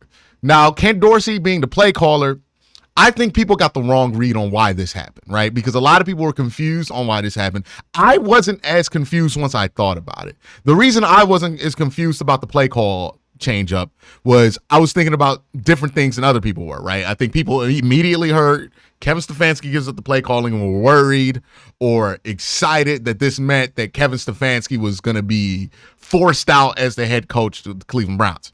I think Kevin Stefanski's safe. I don't think him giving up the play calling had anything to do with that. I think it had to do with a couple of things. One, you want to match the mentality of your play caller with the mentality of your quarterback. And two, you wanted to simplify the sideline routines so that you get less pre-snap penalties and get more time on the line of scrimmage for motion. And I think that this accomplished that. I don't think it was perfect. The Browns still had a couple of false start penalties, but it clearly was a lot better than what it was last week. And when it comes to like matching your play style, your play caller with Jameis Winston, a lot of people were worried, the Browns aren't going to do a lot of under center play action. They're not going to do a lot of under center stuff. They're going to take out all the Kevin Stefanski stuff. All the Kevin Stefanski plays were available to be called, and they got called plenty in this game, right? You saw a lot of under center stuff, under center play action. I think the big touchdown was a play action play. So this is still a heavily Kevin Stefanski influenced offense. Obviously, he has a huge input on what this game plan looks like during the week and what the opening script looks like, especially because if you look at when the Browns went under center play action the most, it was the first drive of the game and the first drive out of halftime. Those are the scripted drives. Those are the drives where Kevin's going to have a huge influence on because those are where he kind of has his finger on the dial for. So I think Kevin had a huge part in this. I think Ken Dorsey had a huge part in this, and I think Ken really had a good feeling for how Jameis was feeling, right? And I think this is why you made the switch at play caller on top of the other things that I mentioned. Ken Dorsey likes to throw the ball deep. Ken Dorsey likes to gamble. That was the problem and the success of Josh Allen in Buffalo under Ken Dorsey. Ken Dorsey likes to gamble. Jameis Winston likes to gamble. Kevin Stefanski does not like to gamble. So instead of him being creating friction in between those two, he got out the way, and that allowed for a play after Jameis Winston almost throws an egregious interception. Ken Dorsey calls a deep post for Jameis to throw, and then Jameis hits it because Ken Dorsey understands the mindset and the philosophy of his quarterback because it matches up. I think that's part of why they made that move there. And credit to Kevin for making the move, and credit to Ken for doing well with that adjustment. They both deserve credit for that. Offensive line deserves a lot of credit. Cedric Tillman played his best game as a pro. I was worried about him after last week's game because there were some things that happened in that game where I'm like, man, why didn't you just, like, you can't create that interception. You can't try to catch that with your chest in that moment. But he definitely showed up today and looked a lot more promising as a prospect. I think there's a lot to be encouraged about with how this offense showed up today. And I think the best part about it is that it's not surprising. This didn't take an extraordinary effort from Jameis Winston because these plays have been there for a quarterback to make all season. Jameis is the only one on the roster I think was willing to make those plays. And I think that benefited this team. Like, look at the energy they played with. Remember how slow and lethargic this team felt like for the first 6 weeks of the season? Watching them, it just felt slow and lethargic and hopeless watching this team play. And then today, it felt like we were back in 2023 watching the Cleveland Browns play again. It's amazing how that changes. Because now if you're on offense, look, Jameis might throw an interception, but Jameis going to give you a chance to make a play. And that's all these dudes on offense want. David Njoku gets to get a 50-50 ball in the red zone where he catches a ball off a dude's back. Cedric Tillman runs a hell of a route, gets wide open on a safety. Jameis sees it and throws it. You want to be rewarded for your work. You want to know if you're running an intermediate route that the ball could come. You look at the effort from Elijah Moore in this game. He was dog walking, like hot dogging, whatever you want to call it. Dragging ass last week on them routes, especially the intermediate routes. Just dragging ass because he knew it wasn't going to come to him. This week, he would run the fuck out them routes. World of difference because he knows it's going to come or it could come. You didn't see any of the wide receivers frustrated, slamming their helmets this week. You didn't see anybody angry. You didn't see anybody arguing with anybody because they were getting opportunities to be successful on offense. And you know what? To give this team credit, they made the plays. All beginning of the season, we've been wondering, where was the team that knew how to win games from last year? Right? Like, it felt like the Browns had forgot how to win the first 2 months of the season. And then all of a sudden today, they're playing, and it looks like they remembered how to win. Oh, Baltimore scores a touchdown. We go down 1 with 2 minutes left. That's okay. We will score in 1 minute and 30 seconds because we know how to win games. Oh, Baltimore has the ball with what looks like to be a 3-time MVP at quarterback. That's okay. Because you know what? We're going to get pressure with our front four on the last 2 plays of the game and create friction. This is the Browns team I remember from last year. This is the Browns team that I remember knowing how to win from last year. And it's like seeing a friend you haven't seen in such a long time. And you're just so glad to see him. Like, I'm not even joking right now. I feel like a lot of Browns fans might feel this same way. Maybe I'm wrong. But like watching this team play like that is like watching your friend get sober and like become the dude that you like, or the person that you fell in love with and wanted to be friends with to begin with. Like, this is like watching a friend become sober, watching this team play like this today. It's like, that's why I love the Browns. That's why I put myself through this every Sunday. That's why I argue on Twitter about this team 7 days a week, because they do this. Like, we needed that reminder. Now, who knows how they're going to play for the rest of the season? They're 2-6 right now. Their overall record can't be the first concern for them. They just got to go 1-0 every week until that starts to look a lot less ugly. The AFC, it's in a weird place right now. So, like, you're not out of it. But before you're even thinking about being back in it, you just got to go 1-0. You play the Chargers next week, and then you get the bye week. You win 2 straight games into the bye week, you start feeling a lot better. Right? You only be 3-6. But, hey, you won 2 in a row. You look at your schedule, you see teams like the Saints, you feel like you can beat them now, right?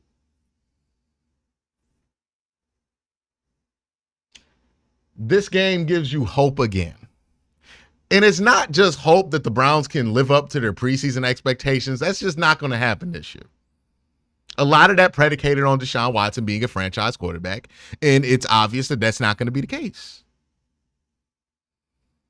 But what they did deliver today was the hope that this team can be exciting to watch again, can be a fun thing to do on Sundays. Yeah, they might not win it all this year, but you know what? I like watching them.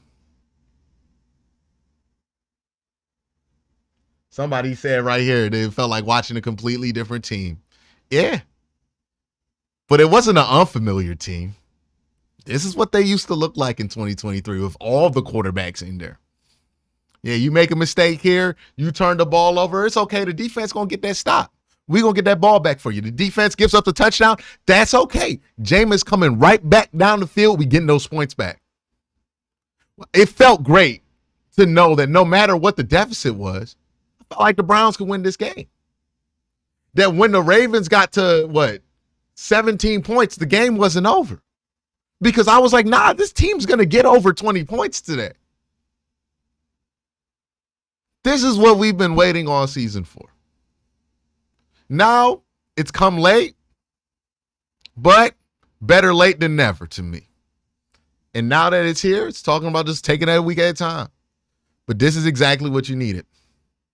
Hopefully, the news for JOK continues to be good. Hopefully, the news for Denzel Ward continues to be good.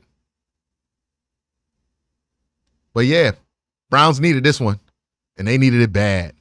And boy, am I glad they gave it to you.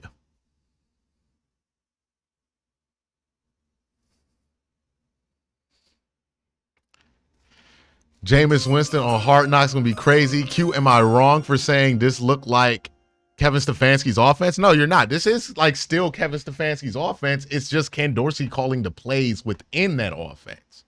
A lot of people equate play caller with architect of the offense. That's not the case. This is still a Kevin Stefanski and Ken Dorsey collaboration. It's just now Kevin's not the one calling the plays. So you're going to still see the Kevin Stefanski offense in there. And if you've been watching this channel, that wouldn't be a new theory that somebody just came up with today. That's something I've been talking about all week. That, hey, I think people are overreacting to this or not understanding what this actually means. Because I think we do a poor job of communicating these things in media.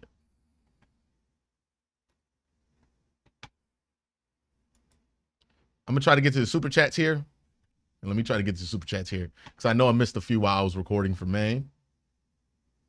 Let me see here.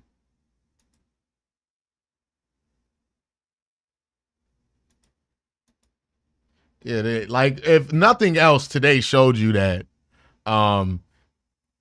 this was not the Kevin switching the play call was not an indication of Kevin losing power in the organization or anything. If you had that concern, I think this game alleviates that. Jameis Winston on Hard Knock will feed families from CTG Cement. I absolutely agree with that. That will be a great thing to watch. Jonathan Banks says, I've wanted Winston since week 2. Yeah, I bet you feel validated today. Matt Begg says, I hope Winston can get us the winning record so they can just bring back 30 for 30 for one episode and give this man his flowers. Absolutely. Absolutely, man. I'm happy that this team and this fan base got this win today. I mean, you talk about a fan base that needed it. I don't think I've been able to enjoy it just as much because I'm still just in disbelief of how crazy that game was. Someone said, yeah, from what little I saw, watching Jameis reminded me of Joe Flacco. It's kind of like Joe Flacco, but it's a little bit different, right? Because Joe Flacco did not gamble as much as Jameis Winston. Joe Flacco threw interceptions, but a lot of those interceptions were just because Joe Flacco is old, and sometimes when he throws short, it doesn't have the steam on it that he wants it to have, and it gets picked off. But Jameis will throw interceptions because he's trying to create plays. This is why you don't tank. Hey, not a single dynasty in sports was ever built by losing on purpose as the foundation. Losing doesn't build winning. Winning builds winning.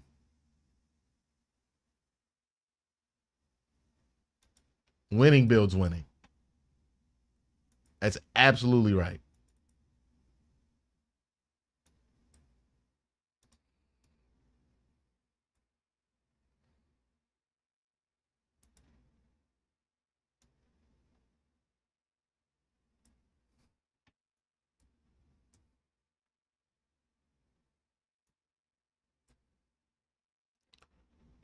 So that's why I think just you got to win as much as possible.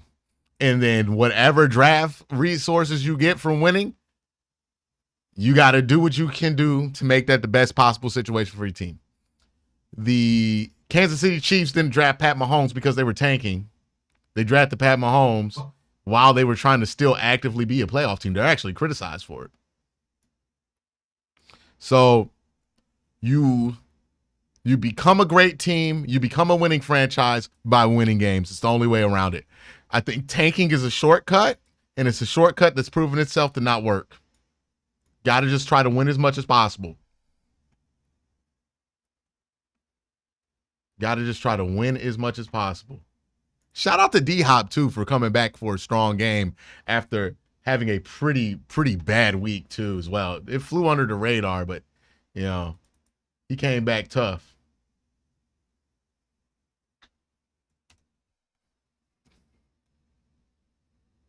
And I want to make sure I remind people.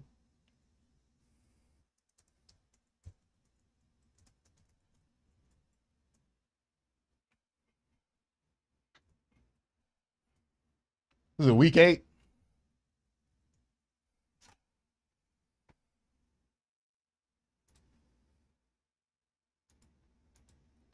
I get to use my fun thumbnails this week, y'all.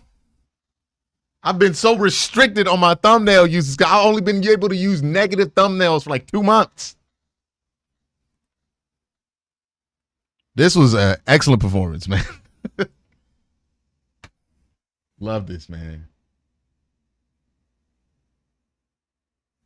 So Brenda says, Q, when I say it reminds me of Flacco, I'm talking about the ability to move the ball downfield. Yeah, I agree with that. Yeah, if that's what you mean, then yeah. Like the ability to manufacture offense is similar from Jameis and Flacco. The risk calculus that each one of them does is a little bit different, but that same ability there and willingness to attack the intermediate.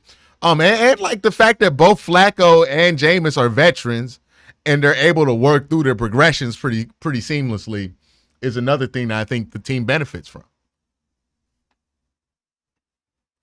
Again, look how easy it was for the Browns to just get simple yardage this week and how difficult it's felt like. And like it feels like it used to feel like the Browns played the toughest defense in the NFL every week they went out there. I can't wait for the all 22. Yeah, I agree with you on that one. All 22, boy, I'm about to be up early in the morning. Give me that film. I'm about to be in line on NFL.com. Give me that film. It's going to be great. It's going to be great. We're going to have an excellent time.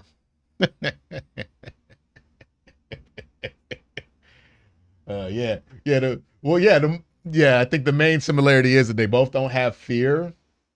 And I think an even bigger part of that is like they don't have fear and they're tough, they're mentally tough enough to bounce back immediately from making those interceptions. Like, remember the Chicago game for Joe Flacco where like he's the reason the game was close, but he's also the reason the Browns won, made some incredible throws. That's Jameis too, right? Like Jameis is going to throw you into a hole, but he can throw you out of it. Again, he footballed J.R. Smith.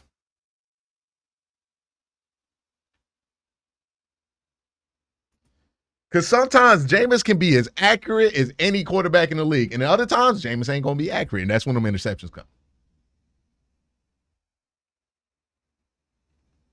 Jerry Jeudy looked good. I think all the wide receivers look much better now that they're getting a chance to actually do their job. I have not scouted Jackson Dart yet.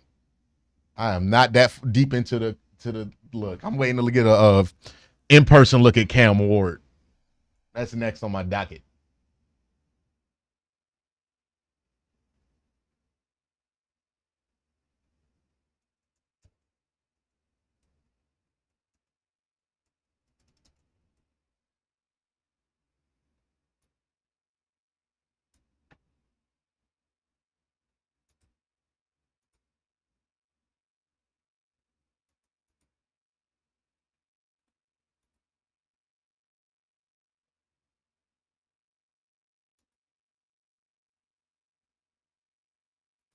I think I'm gonna go shush.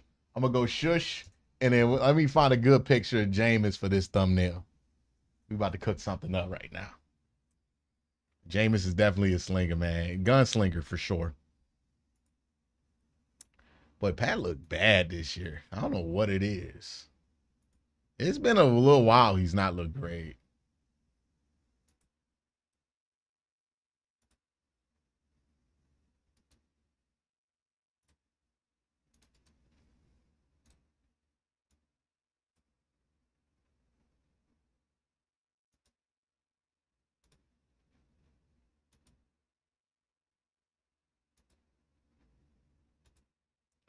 By the way, shout out to everybody who said I don't know ball because I suggested that the Browns offense would be better with Jameis Winston.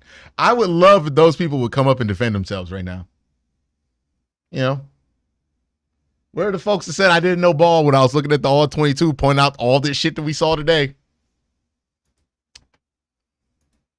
Would love to know where they at. Would love to know where they at.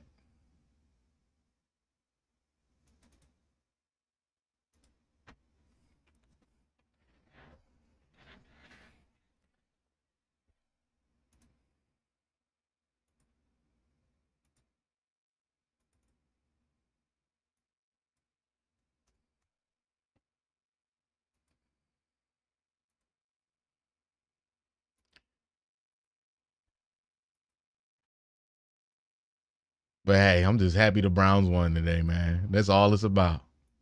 Browns getting that dub. We're going to be excited all week. Maybe we can make a run, see what we can get. It's just going to, everything, food going to taste better this week. Everything's just going to be better. The Browns won.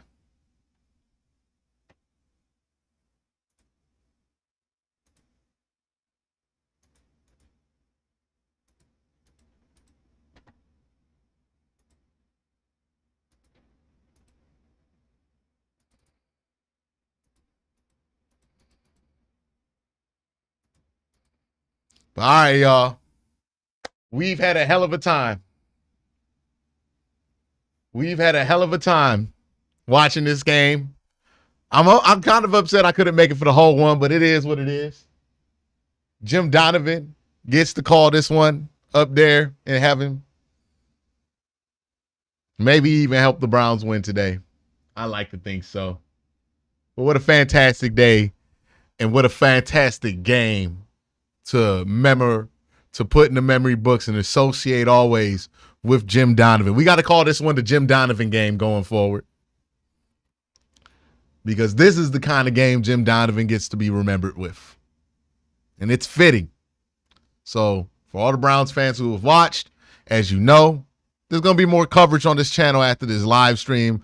I don't stop working just because the live turns off. So make sure you stay tuned, locked in, and subscribe. I want to thank everybody for watching. I think we hit almost 1,700 people in this live. That's an amazing number. Y'all have a great day. Have an even better night. And it's on.